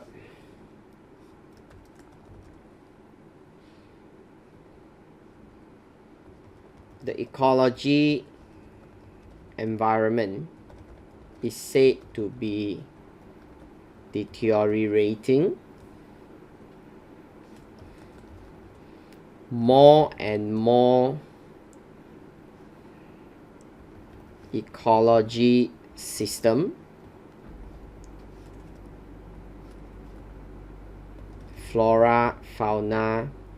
Now I tried, that's why I said I tried not to copy word for word. So that's why I just say ecology system, flora and fauna around the world are being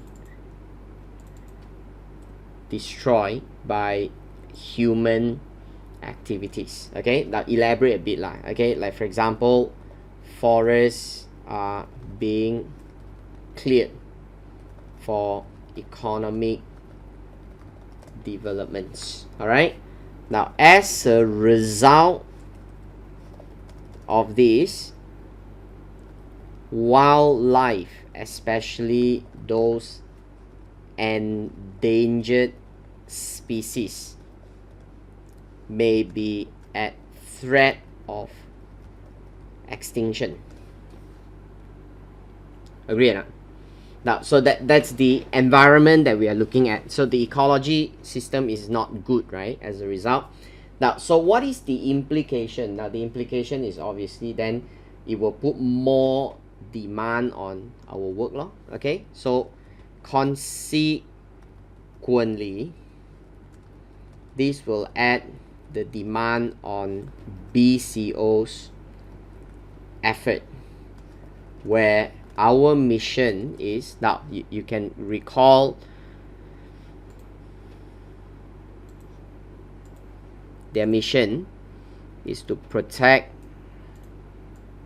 okay, I just type lah. Our mission is protecting and conserving our wildlife for future generation. Okay, so it's quite clear, right? This will add the demand since that they are being destroyed. All right, now it will be a major challenge for BCO, in fact, when more wildlife is facing such a threat, and yet BCO is experiencing declining financial support.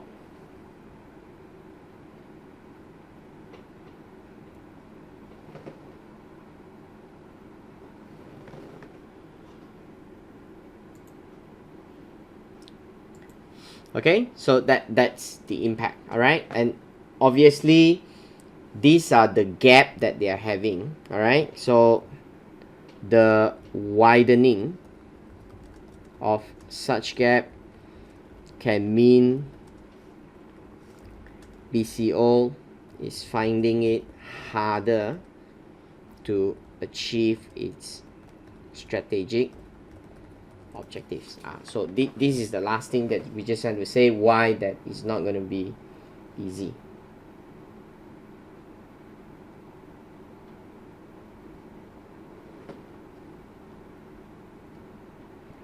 Okay, so the last thing that we will cover, just to finish off, this is very easy area. If you find that a lot of things are all right there in front of you, it's only how you want to put it up and complete it in the proper answers. Okay, now so let's finish off with the last factor called legal. Now in the legal side, we see another negative development that is detrimental to BCO. Now, due to the vast increase in hard sell donation requests, local authorities already passed law to ban street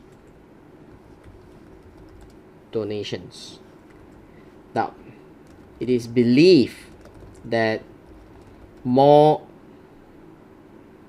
legislation of similar effect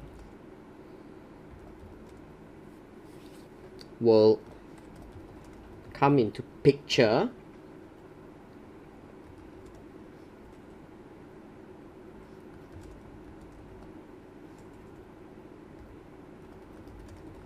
in the coming years, and this is going to make fundraising becoming more difficult.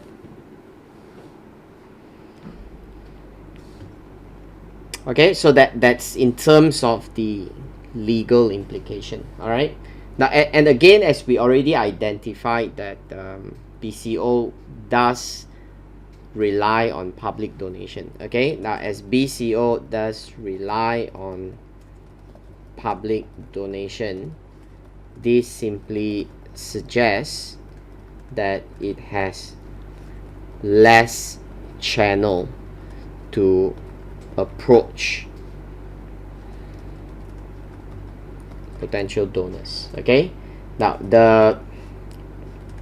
this development will only mean that either BCO has to explore new ways to reach out to its potential supporters, like through e-business strategies, or to expect the level of public donation to continue decreasing. All right, okay, so that's the whole thing that we see in Pastel. Right now, it's usually okay if you just want to finish off with a conclusion, all right, or a summary, so that you don't have your report hang in the middle. Okay, now so we basically sees that BCO is experiencing a challenging environment triggered by a weak, depressed economy. So when generally governments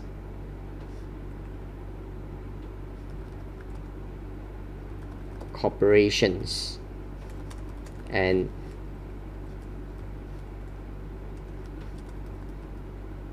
individuals are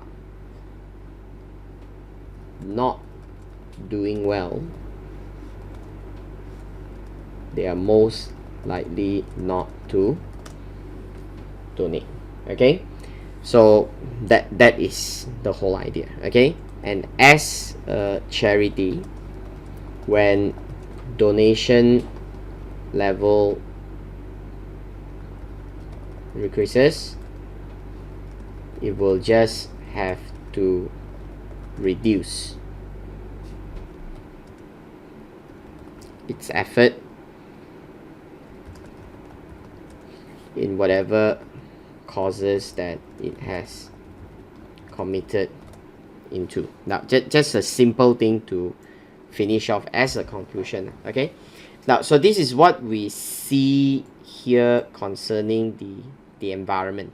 So I would take this off as one of the much easier part of the question, because most of the things are already inside. But can I just give a warning to you? Don't go to the exam and start copying word for word and copy paste.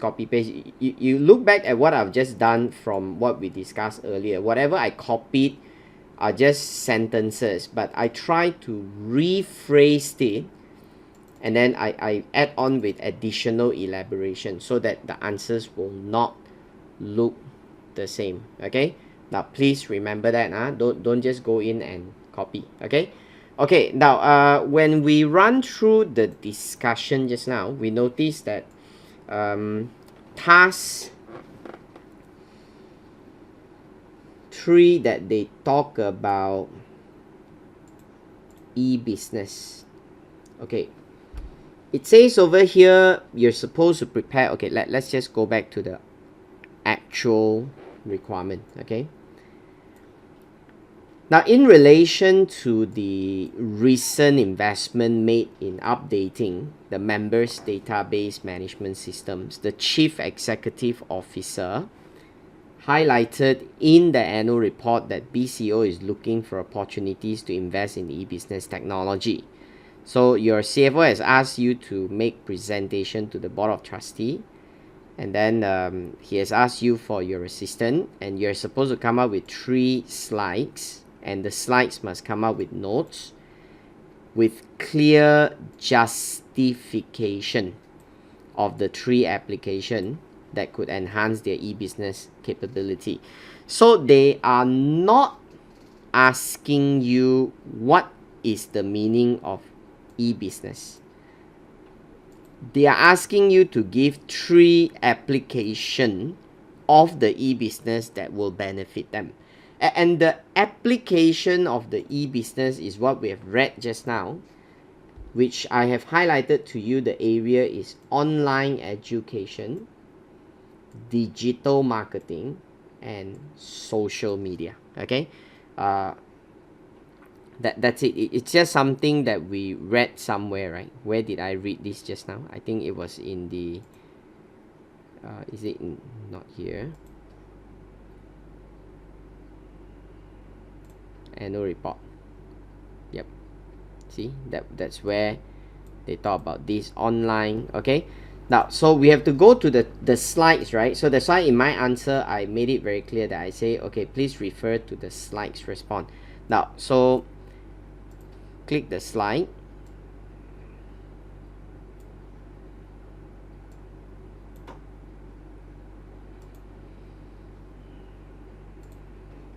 Okay, now this will be the space for you to prepare the slides.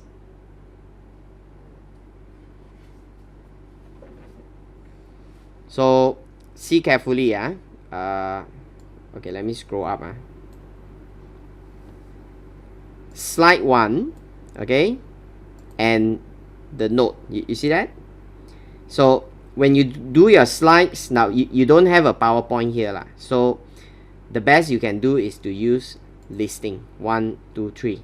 All right, and that's exactly what your examiner is expecting. Now if you think there's something you need table, you can do table as well. Like you can have, like, for example, a table with column and rows lah. Okay, now what is it that we are looking at the moment?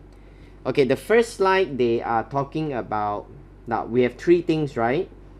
Online education, that's what they say. So since it's a slide, so we can just put in, okay, what is it that we can do as an online education? For example, what kind of online educations that you can think of? Now maybe I can look at, for instance, paid or subscription based education platform. Okay, now I can also provide free education platform. I can also look at this as mobile technology ready. Okay, now that's my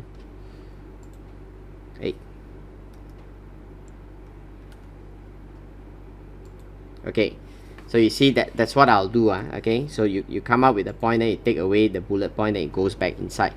Okay, that's online education, and you're supposed to talk about benefits, right? Because they ask you to mention what are the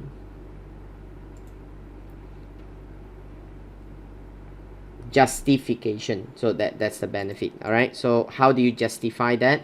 Okay, let's talk about what's the benefit of online education. Now, of course, one thing about online education is its independence of location, right? Okay, so you can talk about independence of location.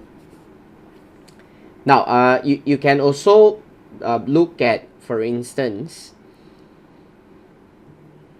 the capability to boost your reputation, okay? Boosting of reputation. Now you can incorporate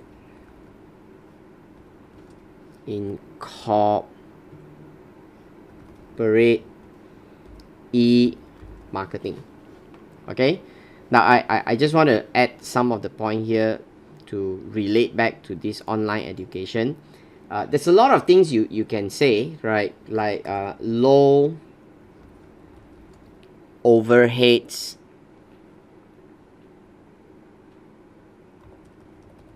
structure.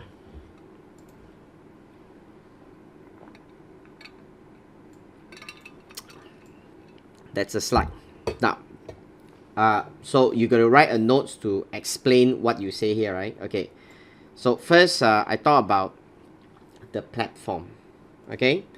So when you write the notes, you can use again bullet list if you want. Now, this can be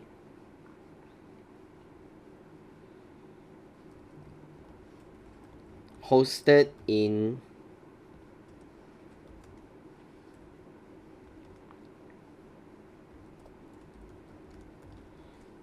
a cloud-based platform where users can sign up for online courses. Okay, now it can be done in various ways where users can pay for content, subscribe for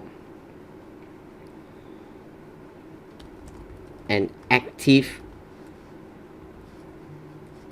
membership over a period of time. You know, instead of like Netflix like that, they don't charge you based on the movies you watch, but they charge you per month, and as you pay, you can watch as much as you can. Okay, so that's the other example. Now, or it can also be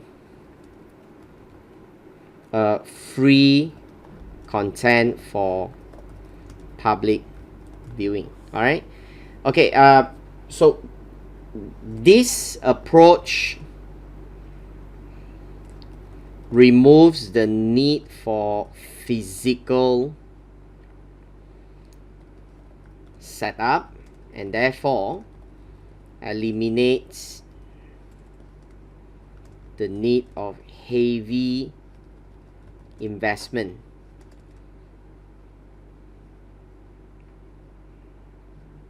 in a physical center. All right. Now it also allows BCO to sell to anywhere globally. Now this enhances its income base when it has a larger market to aim for. All right. What do you mean by incorporate e-marketing capabilities? The example, in a free content, okay, users may, or maybe I say public lah, okay. Now public may view out of interest, okay. Now then through this it can help to boost BCO reputation. All right. Now some who might want to learn more, example like caring for animals, may want to subscribe for a paid course. Okay. Now that's where integration comes in, right? Okay. Now so the system may integrate with a subscribe now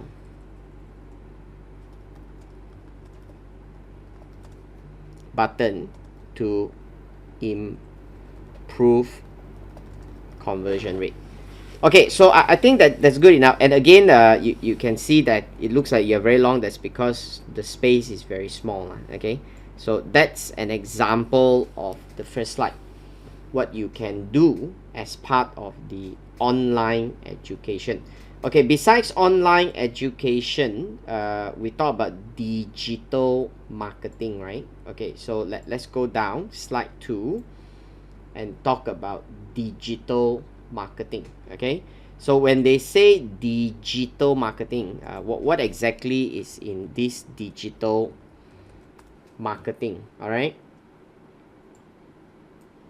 Okay, so I can mention about digital marketing, which include the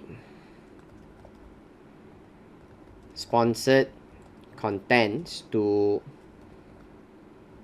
targeted audience. Now we can use search engine optimization. All right, that's the two main things that we discuss about digital marketing, correct or not? Okay, so since you know I don't have a lot of marks here, so that's all I would just cover. Just look at the two parts. Okay, now benefits. The good thing about digital marketing is it's always very cheap, right? So cost efficiency.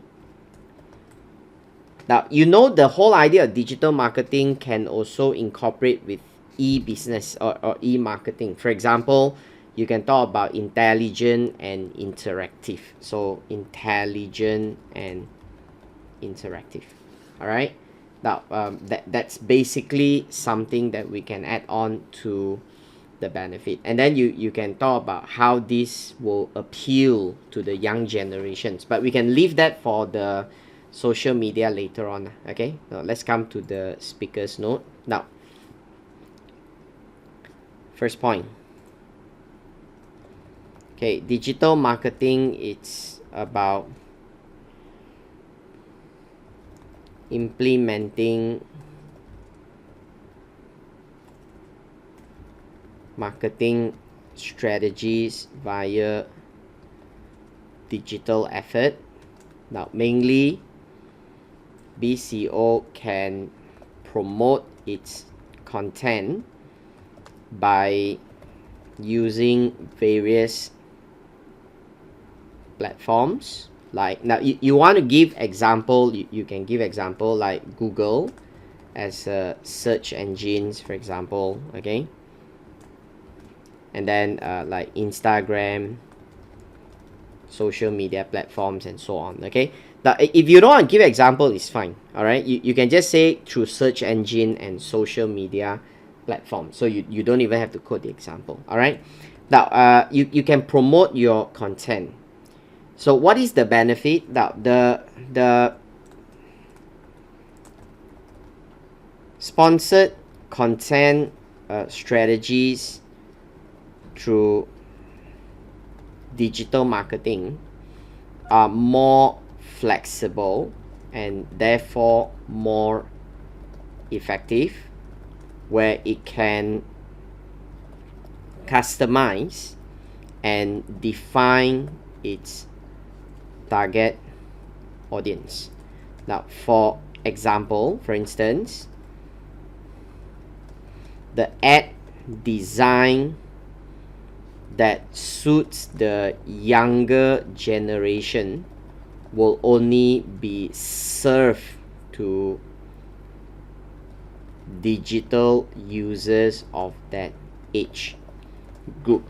Okay, now that's the benefit. All right, now so this will enhance its effectiveness. Okay, so therefore ads can be more effective. Now that's the whole idea about why it can actually be more effective. Now you can talk about the ads can be more intelligent. Okay, now the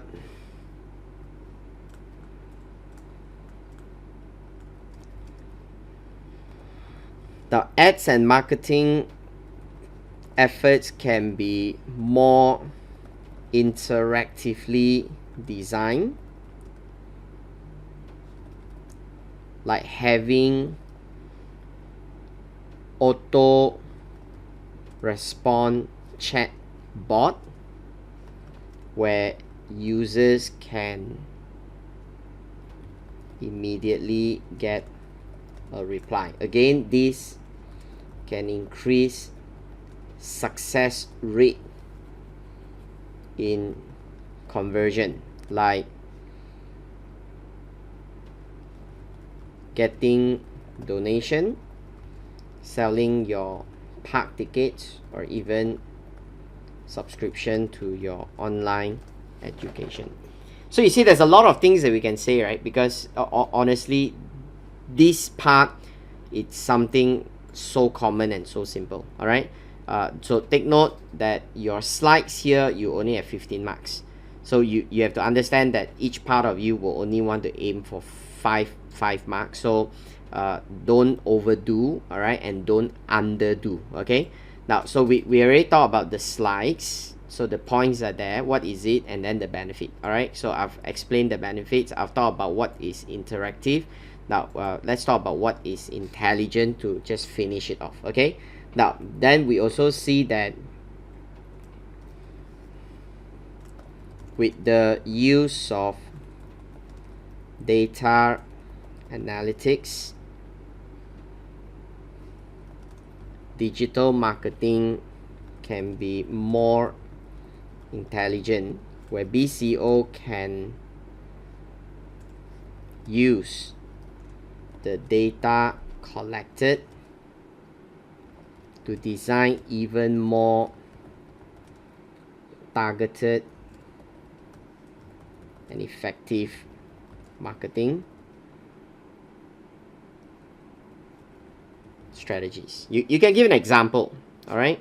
Like for instance, what kind of users are most likely to visit the wildlife park? Maybe you realize that those with families are most likely going to come. So then in that case, when you want to target your audience, you may just want to go for those with family. Okay, now that's the second slides that we have.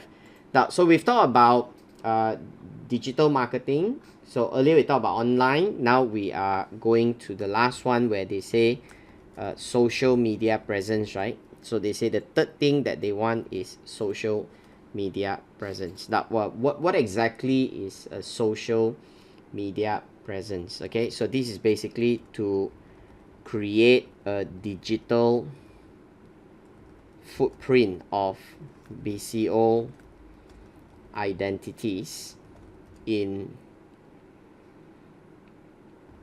well accepted social media platforms. All right, again, we are talking about things like Twitter, Facebook, Instagram. You know, these are the common standards of social media presence. All right, and of course people also talk about TikTok nowadays. All right, so it's really up to you. Just to quote some example.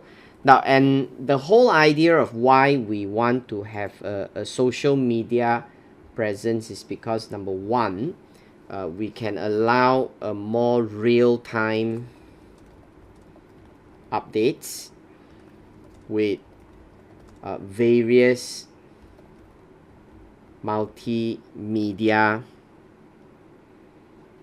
forms. You know, social media allows you to do, example, live hosting, all right, video, photos, text. So it gives you a lot more choices that you're able to do. Okay, and the beauty about social media is people are able to engage. All right, so the engagement with social media users are the features that we are looking at. So what benefits that we're gonna get?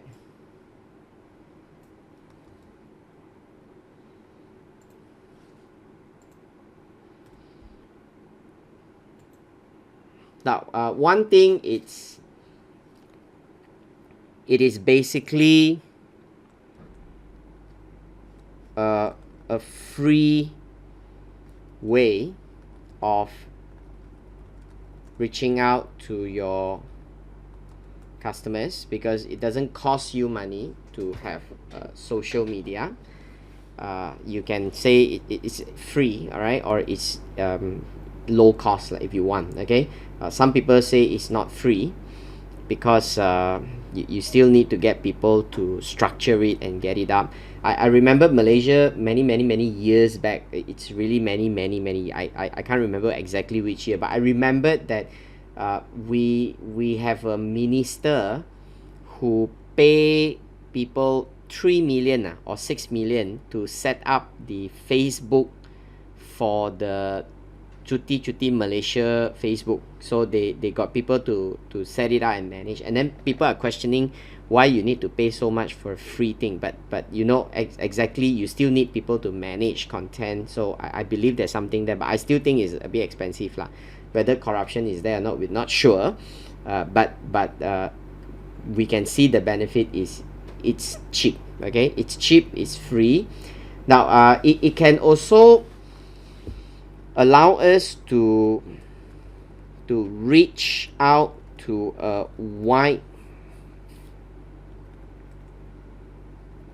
group of users. All right, the engagement is the part that can actually bring a lot of advantage. Okay, now the active engagement can boost your reputation very significantly. Okay, because people can share contents, right? So you know exactly what we're trying to say. Okay, so what is this social media presence that we are saying? Okay, now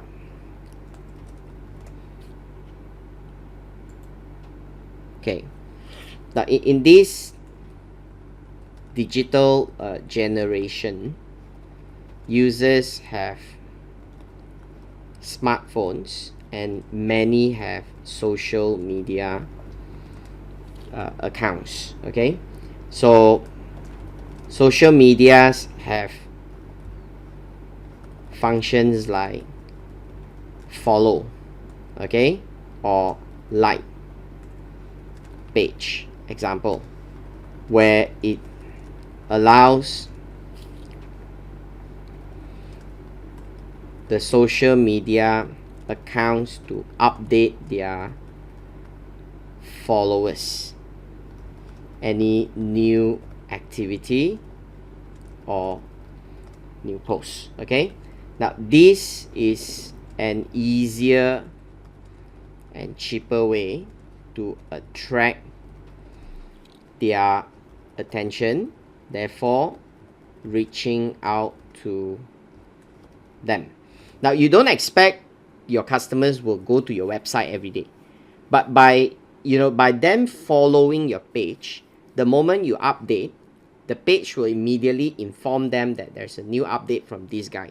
So that's what we are saying. Okay, now also there is a wide base of social media users. Okay, and when a post is made to your social media, we can depend on our followers to like and share the content, and the mutual friends of those who engage with us may be able to see the information. Now, this can result in a greater reach. Okay, so that's the reach that we are seeing. Okay, now active engagement, like leaving comments, leaving reviews, can be a valuable inputs to other users.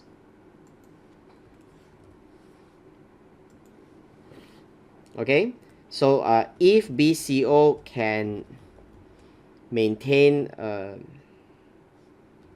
social media account with high positive feedbacks, like for its wildlife park, it can boost its reputation and therefore attract more visitors. Okay, now that's on the third issue. So you can see here they are asking you not about what is digital, what is e-business, but they are asking you how do you use the three things. Well, I think these questions is actually not meant for the youngster, but you have to understand examiner are old people, you see. So when examiner look at all that, examiner feel very excited to say, you know all these things are able to be done. That's why they will look at this as a great advantage, but you guys will look at it and say, hey, that's something so normal, right?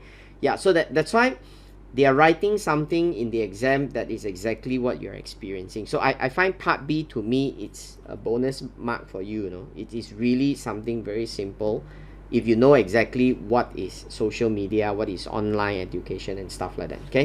Okay, that is question 2. So we have taken down 68 marks of your exam. All right, I find that it's really considered okay, nothing too hard so far. All right, that is task 2. Okay, I'm going to close the response for task 2. Okay, task 3. Right, so task 3, they say the chairperson has asked to meet with the CEO to discuss their current risk management approach. The chairperson is concerned that the current risk registers does not adequately evaluate seriousness of the risks identified, and that some relevant risks are not covered at all.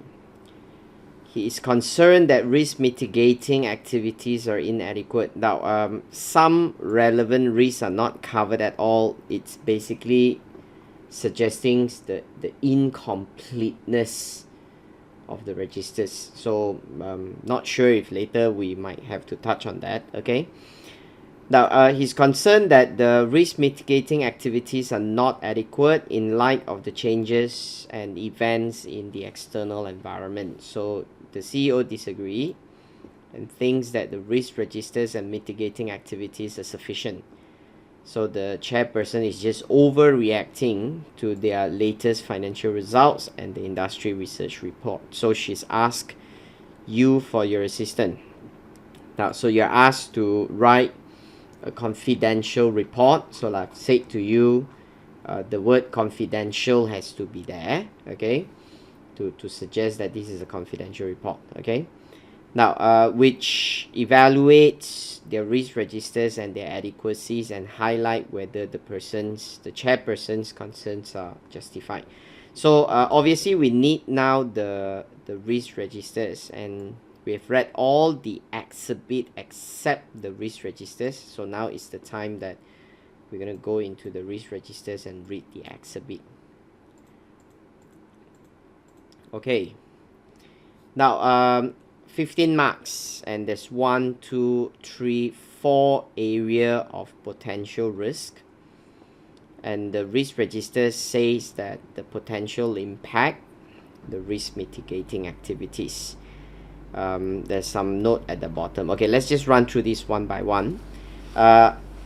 Obviously this is not a complete risk registers, even though they call it a risk registers. I think you can just say this is part or an extract from the risk registers, because the risk registers is much more information than this. Okay, now the potential risks, they say the fundraising pressure.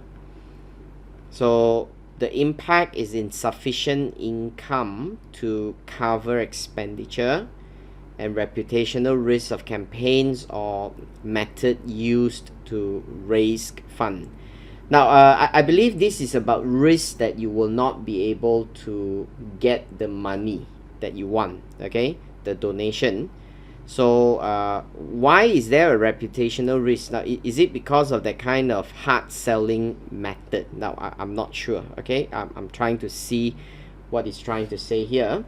The risk mitigating activities say is to implement appropriate cost budgeting procedures, monitoring the adequacy of financial returns achieved by benchmarking comparison and reporting fundraising activities back to stakeholders. Now, you're supposed to talk about the adequacy of how they mitigate.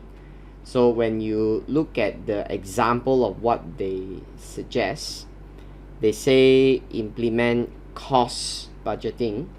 Now, they're telling me problem is they have no income, but why has no income to do with your cost budgeting? So you're basically telling me that because your income is not enough, then you spend less.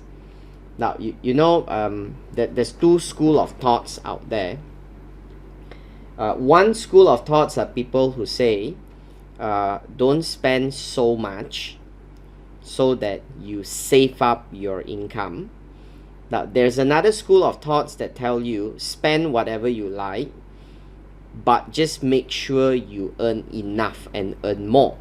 Correct? Not these are the two types of school of thought. So this is like telling me your money is not enough, so what you do is you should just cut your expenses. So how much can you cut? If your donation continues to drop in the future, so how? Cut again. So to what extent that you're able to cut? Now that's going to be issues that you got to see here lah. Okay. Now, so looks like that's not a very proactive measure, but more of a reactive measure. Now then they also say that monitor the adequacy of your financial returns achieved by benchmarking comparison. Now so what exactly that they are trying to do over here is to make comparison with you know, like various sources of income or revenues and see whether it's adequate. Now I don't really see the clarity of what they're trying to say here, because they're just giving it in a very short word. So you have to use your own mindset to think about that. Now I look at, my understanding is look at your adequacy of returns achieved by comparing. Comparing with who also is not mentioned. Comparing with the past, comparing with competitors, or what, it's actually not very clearly mentioned here. But the questions is, what has comparing income, so that's the fact. The fact is not what you do. The fact is what has making benchmarking to do in mitigating your fundraising risk. Now I think that's just not make sense, right? Okay, then report your fundraising activities for what? You know, again, what does reporting fundraising activities help you in achieving more donation? So appear to me that all these things just doesn't make sense lah. So eventually you have to say yes, the chairperson is right to say that, you know, you're not tackling this right. Okay, now a good risk registers will be those that if you actually communicate to me the probability and the impact. Now impact is here, but they never actually quantify whether this is serious or not. And when it comes to the probability, it was totally not mentioned. Okay, the second risk here is the loss of a key staff. They say experience or skills lost. and there's always be operational impact on animal projects, which obviously you don't have people, and then the projects will actually be interrupted. So they say one way is succession planning. All right. So again, I'm trying to guess what that they're trying to say. So is it making sure that people have progression, so that they feel happy to stay, that they don't leave? Well, maybe. Okay. Having a notice, like you cannot resign as you wish, and look at your recruitment processes and also policy. Well, that's a bit more active way of directly responding how you will not lose your key staff lah. Okay, so it seems that there is some kind of preventive measure, and there's also some kind of corrective measure and detective measure, because they are able to tell from here whether people are resigning and how you can retain them. Okay, increased competition. So the fact that you have more charities competing with you is probably that's what they mean, increased competition. Now in terms of the increased competition, it will reduce your loss of income. Then they also say that there will be a reduced public profile, which obviously you know what it means lah. That means if you have more and more people in the market, you will become less significant. So what you should do is you monitor the methods of service delivery and monitor public awareness and profile. So again, this is like very strange, right? How do you react to the risk of competition? You monitor your own profile and see whether you're still famous or not. It's very reactive. Okay, it's very reactive. Like, look at the problems, then decide what to do. So all these are perhaps suggesting that it's just not adequate. Okay. Operating in dangerous locations around the world, that staff or volunteers might be injured or even get killed. So they say monitor, reveal activities in recognized dangerous locations, and procedures to remove staff at short notice. That's very good, right? You know, that's exactly what you need when people got injured, how to get them out from danger.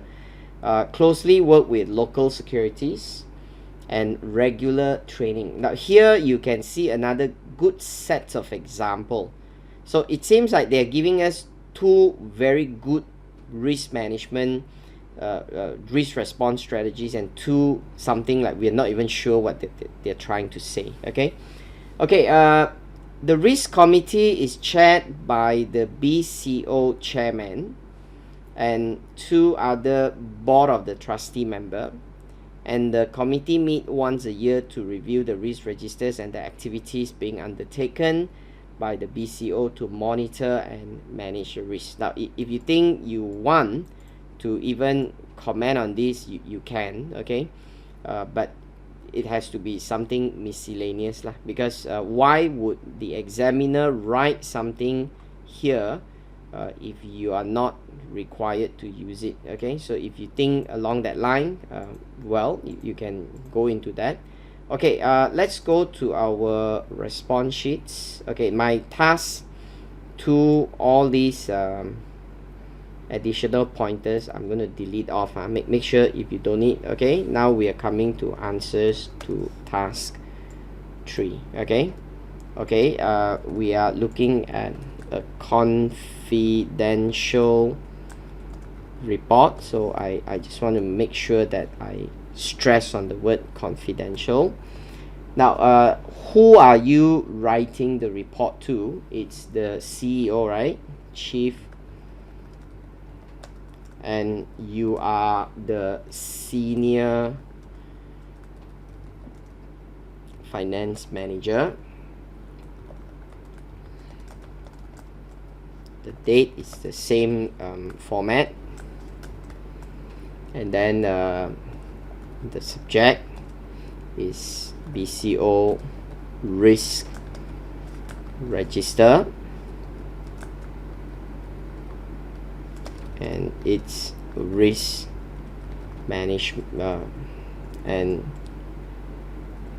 adequacy of its risk mitigation action. Okay, since you want to put it as a confidential report, one way is you just make it somewhere at the side and highlight that this is confidential. Okay, that's good enough lah, okay, to stress on that's a confidential report. All right, as usual, we always begin with an intro, right? Now, so the intro basically talks about what you're asked to do. Okay, now that BCO risk register documented 4 key potential risk and its present risk mitigating activities. Now, upon careful review and assessment,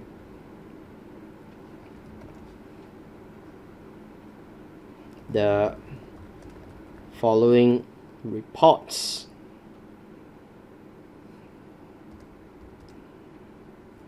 is produced to comment on its adequacy. Okay, now the first risk is your fund raising pressure risk. Okay, remember what you are asked to do is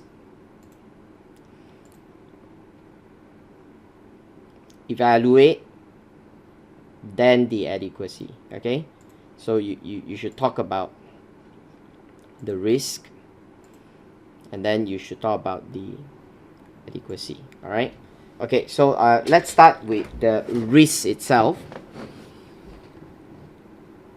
Now, this is the risk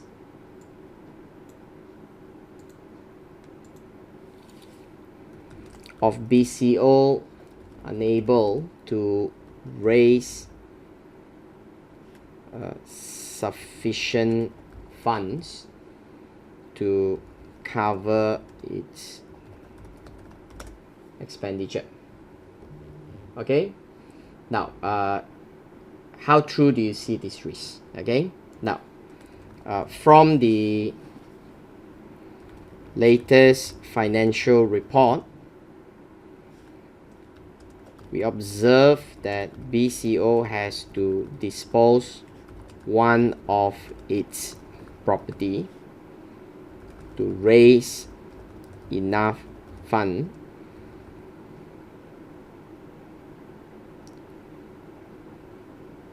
for its annual expenditure. Okay, now there is also evidence of declining donation. So therefore, this is a valid, significant risk that BCO is facing, and thus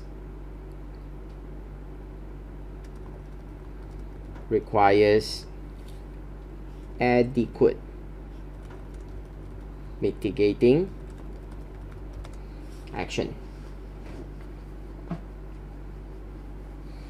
Okay, so that's just the first thing, and they did say that the reputational risks of campaign that can also be mentioned or complemented. All right, now charities have resorted to aggressive ways to raise donation due to the general decline of funding, and therefore been criticized. So this complemented to the reputational risk mentioned in the risk register. So which is true lah, which is true. Okay, so that's how I evaluated, by talking about what exactly is the risk and how true is that, why that they have come to this risk and so on. Okay, what about the adequacy of mitigating activities?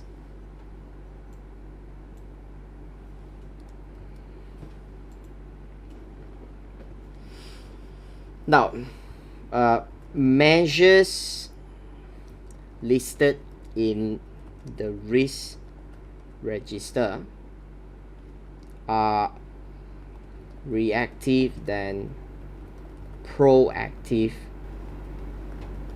measures.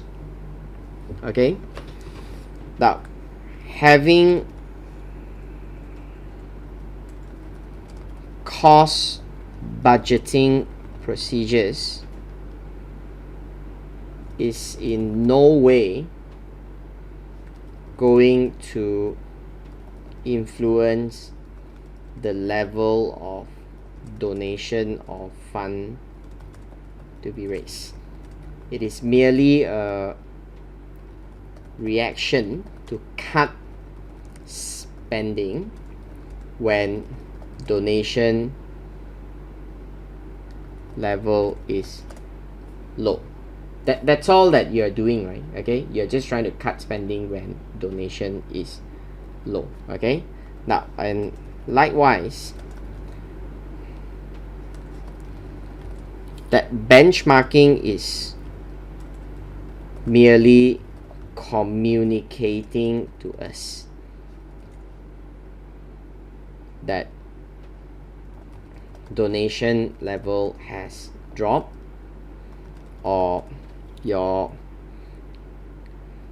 cost is out of control, but this is in no way can influence the level of donation. Okay, now even the reporting of fundraising activities will not help to increase the level of funding. It is just merely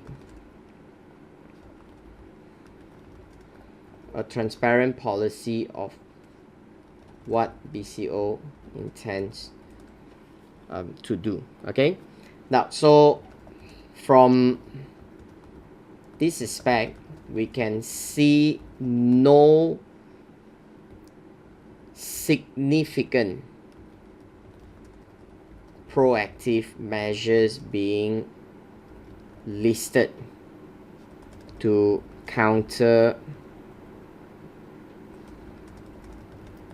the risk of not raising sufficient fund. Now, therefore, the chairperson is correct to be concerned about this risk, because you're supposed to talk about whether his concern is valid or not valid, right? So I think his concern is valid. He is not overreacting. All right, so you can just tell your CEO that it's actually correct. Okay, now, so that's the whole idea that we are doing here. We're evaluating and we just talk about adequacy. I don't have to give any suggestions or recommendation because that's not what the question is asking. Okay, now, number 2, loss of key staff. Okay, now again, what do we see in terms of this risk? All right, now, losing experienced and skillful staff can bring significant impact to BCO activities. Now, many of these skills can be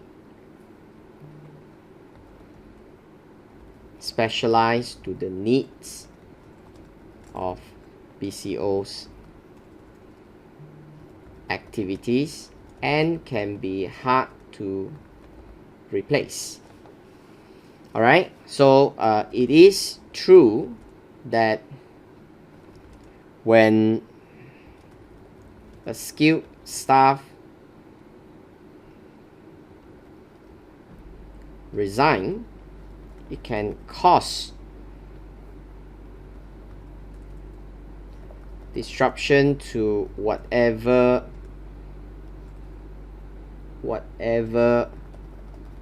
operational activities that such person is in charge of. Okay, so this is something that it's normal. All right, it is normal. Okay, and it will also be expensive for the new staff to be retrained. All right, now that's why we can recognize this as a key risk. Okay, now therefore it is fair that this is recognized as a key risk to the charity. You can even draw into the idea that because you're a charity, you may not pay the staff very well, so it can be even another challenge for the charity to retain and maintain the staff. So as a result, that the risk of losing the key staff can actually be higher. Okay, you can talk about that. All right, now that considering BCO is a charity, it may not be paying key staff as lucrative as a profit making organization.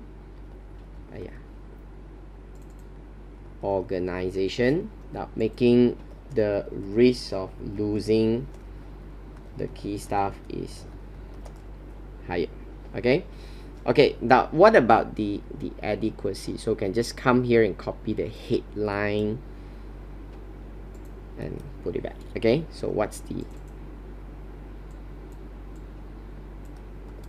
adequacy? Now this is the part that I think they covered very well. Okay, now so BCO is currently managing this risk well. Okay, now but why do you say that it's well? Okay, now for instance, it is capable to attract and retain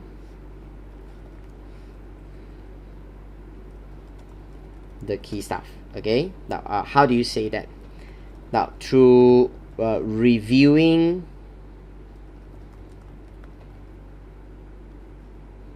recruitment processes and policies, BCO is able to predict staffing demand and supply, and therefore in a proactive manner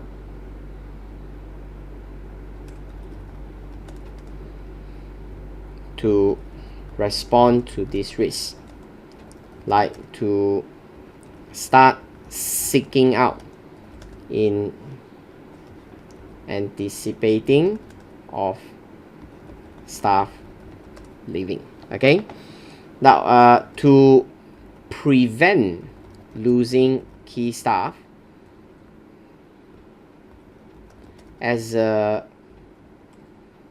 retention strategy, there is succession planning in place. Okay, so this promotes a career advancement to staff and allow them to stay on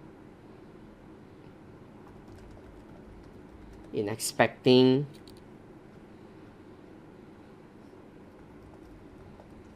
promotion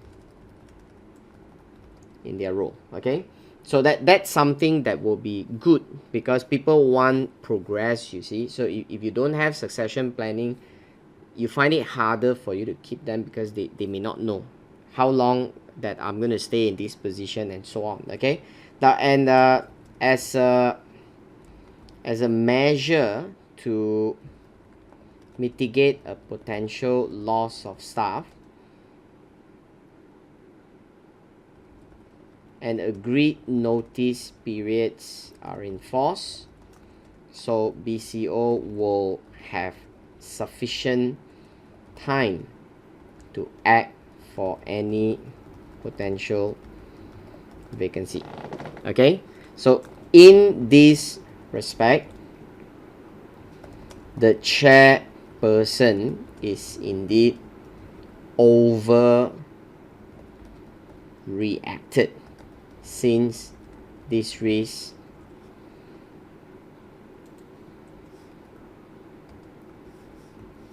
is adequately covered. Okay, now, so that's how I would highlight on the second risk. Okay, the third risk here is the increased competition in the sector. Okay, what did they say here about the increased competition? Now, they say that loss of income, reduced public profile, and we do see that this has already been reported because of the weak external environment. Okay, now, as a result of a prolonged recession, it is an adverse environment for charities. Okay, so many charities are struggling to exist, and therefore competing fiercely for donation or funds. All right, now this can be made worse with declining public grants, decreasing in the level of public donation. Okay, now therefore it is a key risk to BCO. All right, it is a key risk to BCO, especially when reduced donation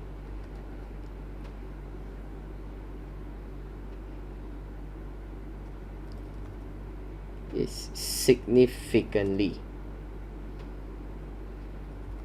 impairing its capability to achieve its strategic objectives. So yes, this is a key risk. All right, so we want to agree that there is a key risk. Now, actually, everything can be said as a key risk. It's only the angle of how you want to argue over it.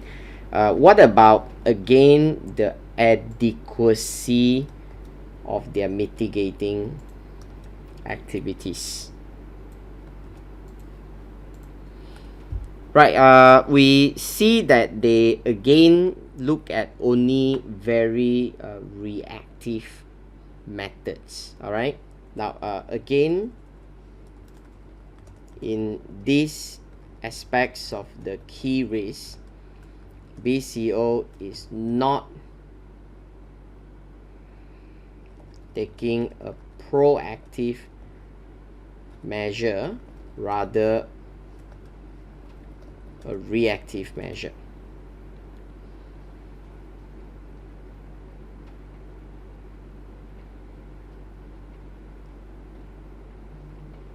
Okay, now simply by monitoring methods of service delivery and public awareness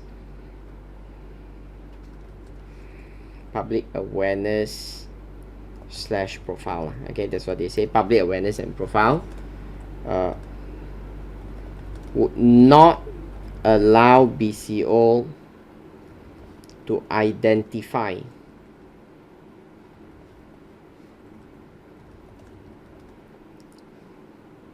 its decreasing competitiveness. Now, in fact, by the time when the indicators reported a red flag, it may be too late for BCO to respond. All right, you know, the moment when you start to look into all that, it's probably already too late. You know, there's no time for you to turn back and do corrective measure. So this is like when you're looking at the boat, they always say, you imagine a ship.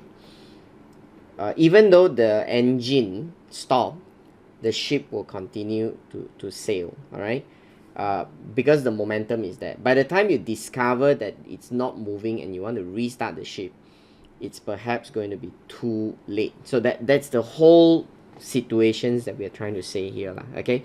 That I mean, if you want to use allegory in the exam answer, you can, you know, you can just use this to explain so that people can see the picture. All right, now okay, maybe I just write in, it is like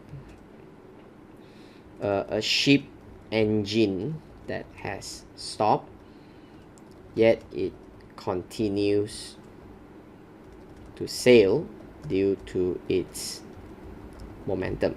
But by the time we discover the ship is slowing down, it is too late to regain the momentum. That's what we are trying to say. So that's the adequacy. So therefore, the chairperson is correct to be concerned about the way this risk is being managed. Okay, the last one, it's operating in dangerous location around the world.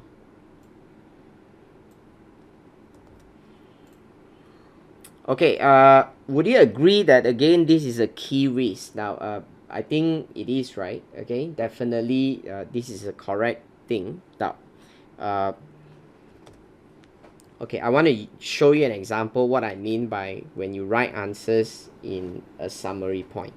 Okay, now the reason why we know this is true is because of the nature of your job, that you're dealing with wildlife, right? So dealing with wildlife, you will go into very hostile environment, and it can be exposing yourself to a lot of danger. Okay, that kind of answer cannot, because your sentence is not complete. Okay, but I think you know what point that I'm trying to say. So as a result of this risk, it can affect a lot of things like your reputation and your liability as a result of people claiming against you. Okay, so what is it that you're doing at this moment to mitigate the risk? Now, so when we look at the adequacy, we realize that first, you are able to have a measure to basically identify if a risk, if a location is dangerous or not dangerous. So there is an assessment of the danger going on, which then allow your staff or volunteers to know. Like example, you're entering this place, there are venomous snake. Then they be more careful. But if you go to a place, you know, like example, you go to a beach that I tell you, this beach got this box jellyfish. that when you're sting, you can die one. Then you become more cautious, you see. So that's an example, assessment of a danger. Okay, then number two, we do have existing measure for evacuation, and the fact that you also work with the locals make it even easier for emergency procedures to take place. Okay, now and finally, training allow them to be equipped to handle dangerous situations. So from this, it will be quite well taken care of. So this is something that it's not valid for the chairperson to worry. So it shows to me that you are overreacting. So that's a good example. I hope you can see what I mean by write a proper answer. Don't just go in and list some keyword. You know, if you write like that, you're not going to get marks one. Okay, even they give marks, is going to be very, very minimal. Okay, now, so these are the 4 risks that we want to evaluate to tell you whether is it true that this is a risk significant to the business and whether they are adequate in managing. Okay, now let's look at the last one. Answer to task 4. Okay, task 4, they are asking you for a briefing notes again, that you got to talk to them about the importance of having a mix of skills and diversity, and then the importance of continuing professional development. Okay, now some of the points like we have already identified. Okay, now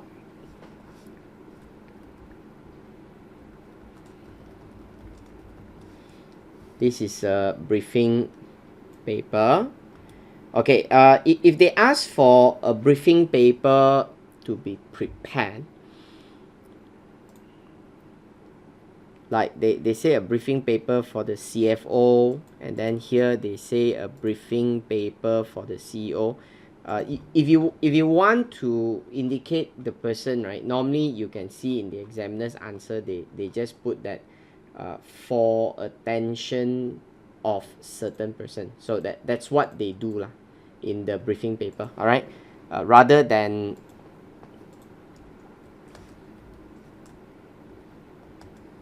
like that also can. Okay, just FAO, for attention of the CEO. Okay, you leave it out also can. It doesn't matter. Okay, now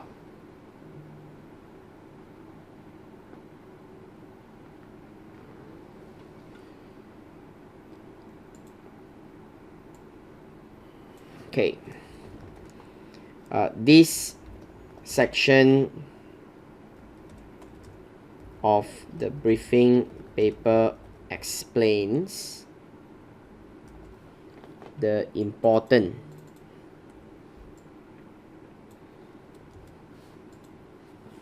so that's how I will proceed on with the answer. Just talk about the importance of the Board of Trustees to have sufficient mix of skills and diversity. Now, some of the points that I have identified, why the mix of skills and diversities are very important. Okay, now first we can see the okay, I need the people again. Okay, now we have see that 1, 2, 3, 4, and out of how many? 6. 1, 2, 3, 4, 5, 6. Okay, okay,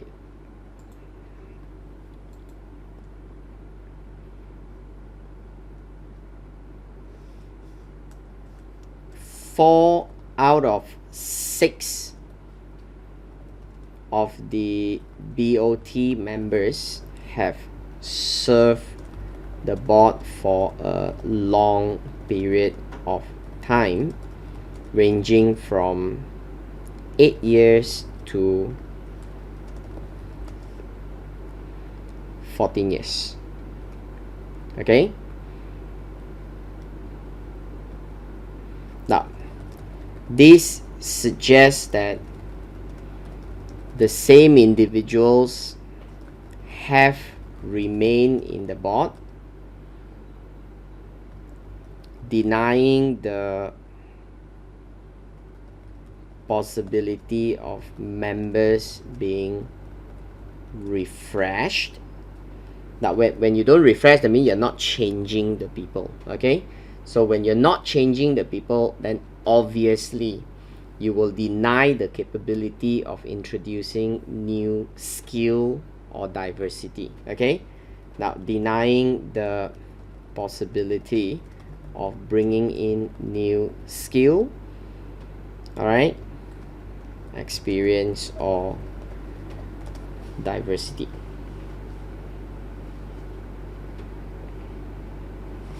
Okay, now there is a need for adopting new technology like e-business, which is crucial for BCO to further strengthen its capability to raise finance. All right, now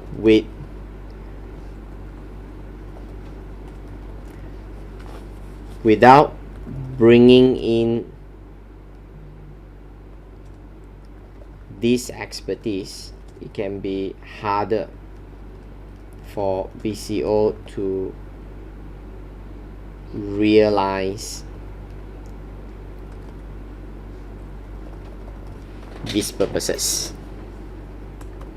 Okay, so I would find that, you know, it's only 5 marks. So the fact that they have a long standing members, it's already like one good point. Okay, now the irrelevant qualification is another thing. Okay,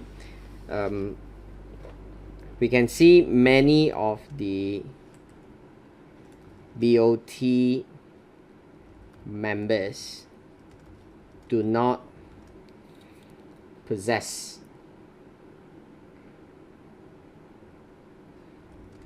the needed expertise. Now, like how the recent, now remember it was being criticized, right? So if I show you the article, it says that the public wants to see how their wealth spent are here. Okay, poor management and weak, out of touch of leadership, and here no commercial background. Okay, so back to this, I would say, now like the recent article published in the Gilland Times, where critics suggested the lack of board members with commercial background has contributed to poorly managed charity. Okay, so what do we see here right now in BCO? We only have the chairperson and Stella. That's only 2 person. Okay, so that's all. All right, so in BCO, besides Rani, whom has just joined for about a month, only Stella Bond has commercial experience. Okay, so a diverse board can overcome this issue when we can have board members of various expertise. Okay, now of course, if you ask me logically, it's actually going to be difficult to have all the board members having commercial experience. Then you're going to end up a problem that a charity that doesn't look like a charity but looks more like a business. But still, since the questions gave us a clue about this is what people criticize, right? Then we will use this as a point to suggest that why the diversity and the mix of skills can be helpful. Okay, now at the end they mention, see, I've actually take up this point just now. They mention about people who are all very old. Okay, so I can use that. Okay, now at present all the BOT members are above 48, with the most senior at 75, and then 1, 2, 3, 4 of them above 60. Okay, so the demographic of BOT members are generally older individuals. Okay, and what is the problem? Okay, now then their views can be very monotonous, and they may not be able to take into account the views of the younger generations because they don't think like that, you see. So this is going to be one of those issues that we are having. Okay, now so with this kind of uniform board, they may not have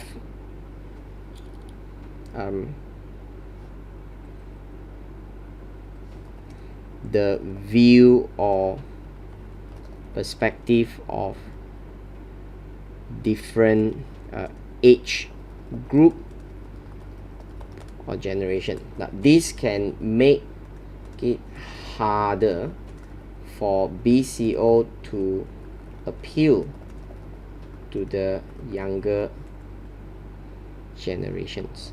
You know, sometimes in exam you can write in such a way that you make it very realistic. Okay, now you know, example, you can write like, for instance, imagine, okay, asking for donation from the youngsters with a list of 6 old figures. Now how attractive would that be? You know, it doesn't matter when you can write like that. Okay, so I'm sure you can imagine what I'm trying to say, right? Imagine people collecting donation, and then you see, wow, 6 old people, all white hair one, and then they're asking me donation. You just don't feel the click, right? You feel how you are so distanced. Now that is the issues of why we see diversity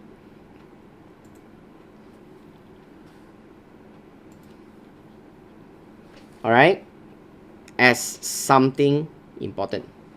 Now because it's only 5 marks, I would believe that good enough for me to stop here, with the basis that if I think each point you give me 2 marks, I'm just going to stop here. Alright, now then the second part of the briefing notes is the importance of professional development. Okay, now this section explains the importance of I better copy back,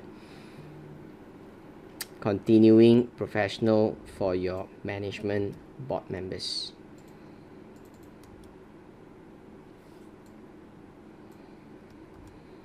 Okay, so what is it? Yeah, it's here. Okay. Okay, now we see the part that they talk about e-business. All right, we see that. All right, so this is already one of the issues that we are looking at. Now, we also see the possibilities of how environment can be very different, especially like, you know, when we talk about legal, there might be new law that they're gonna pass which can make fundraising more difficult. Okay, so all these, and you also see that there are critics going on out there suggesting how charities are not behaving themselves well. So all these can link to professional developments. Okay, now again, number one, we are aware of the need of BCO to adopt drastic innovation into e-business direction. Okay, now strategies like online learning, social media, okay, and digital marketing can be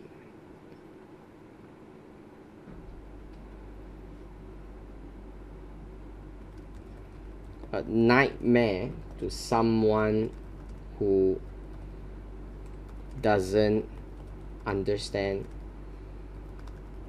how they work. Okay, now therefore, to ensure all these can be implemented successfully,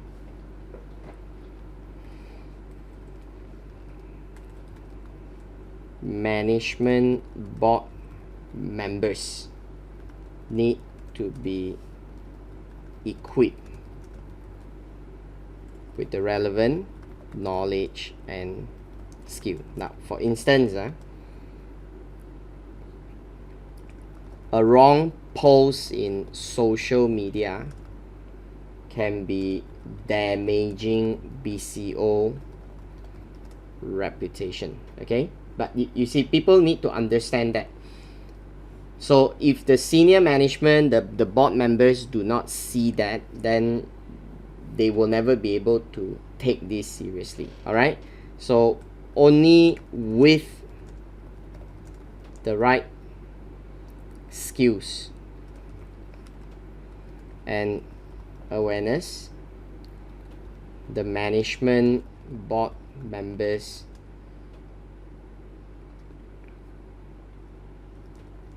can ensure risk like this is managed to minimum.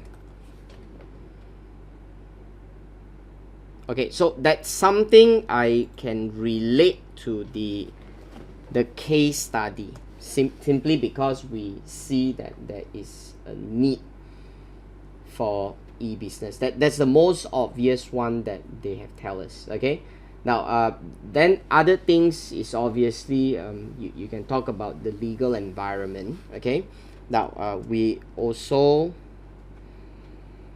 realize the changes to BCO legal environment. Now, local authorities have begun to ban street fundraising activities, and more laws are developed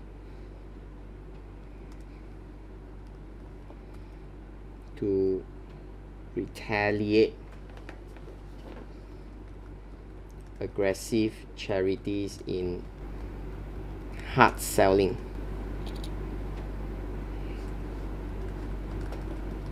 their donation drives. Okay, now also it is natural to expect that charities are heavily regulated due to the fact it has to be accountable to more stakeholders. Okay, so therefore the management board members have to be well versed with their legal knowledge concerning all this. And where can they get all that? CPDs. Okay, so continuing professional development can be an avenue for them to acquire this knowledge. Okay, so that's something that we are looking on in terms of the legal environment.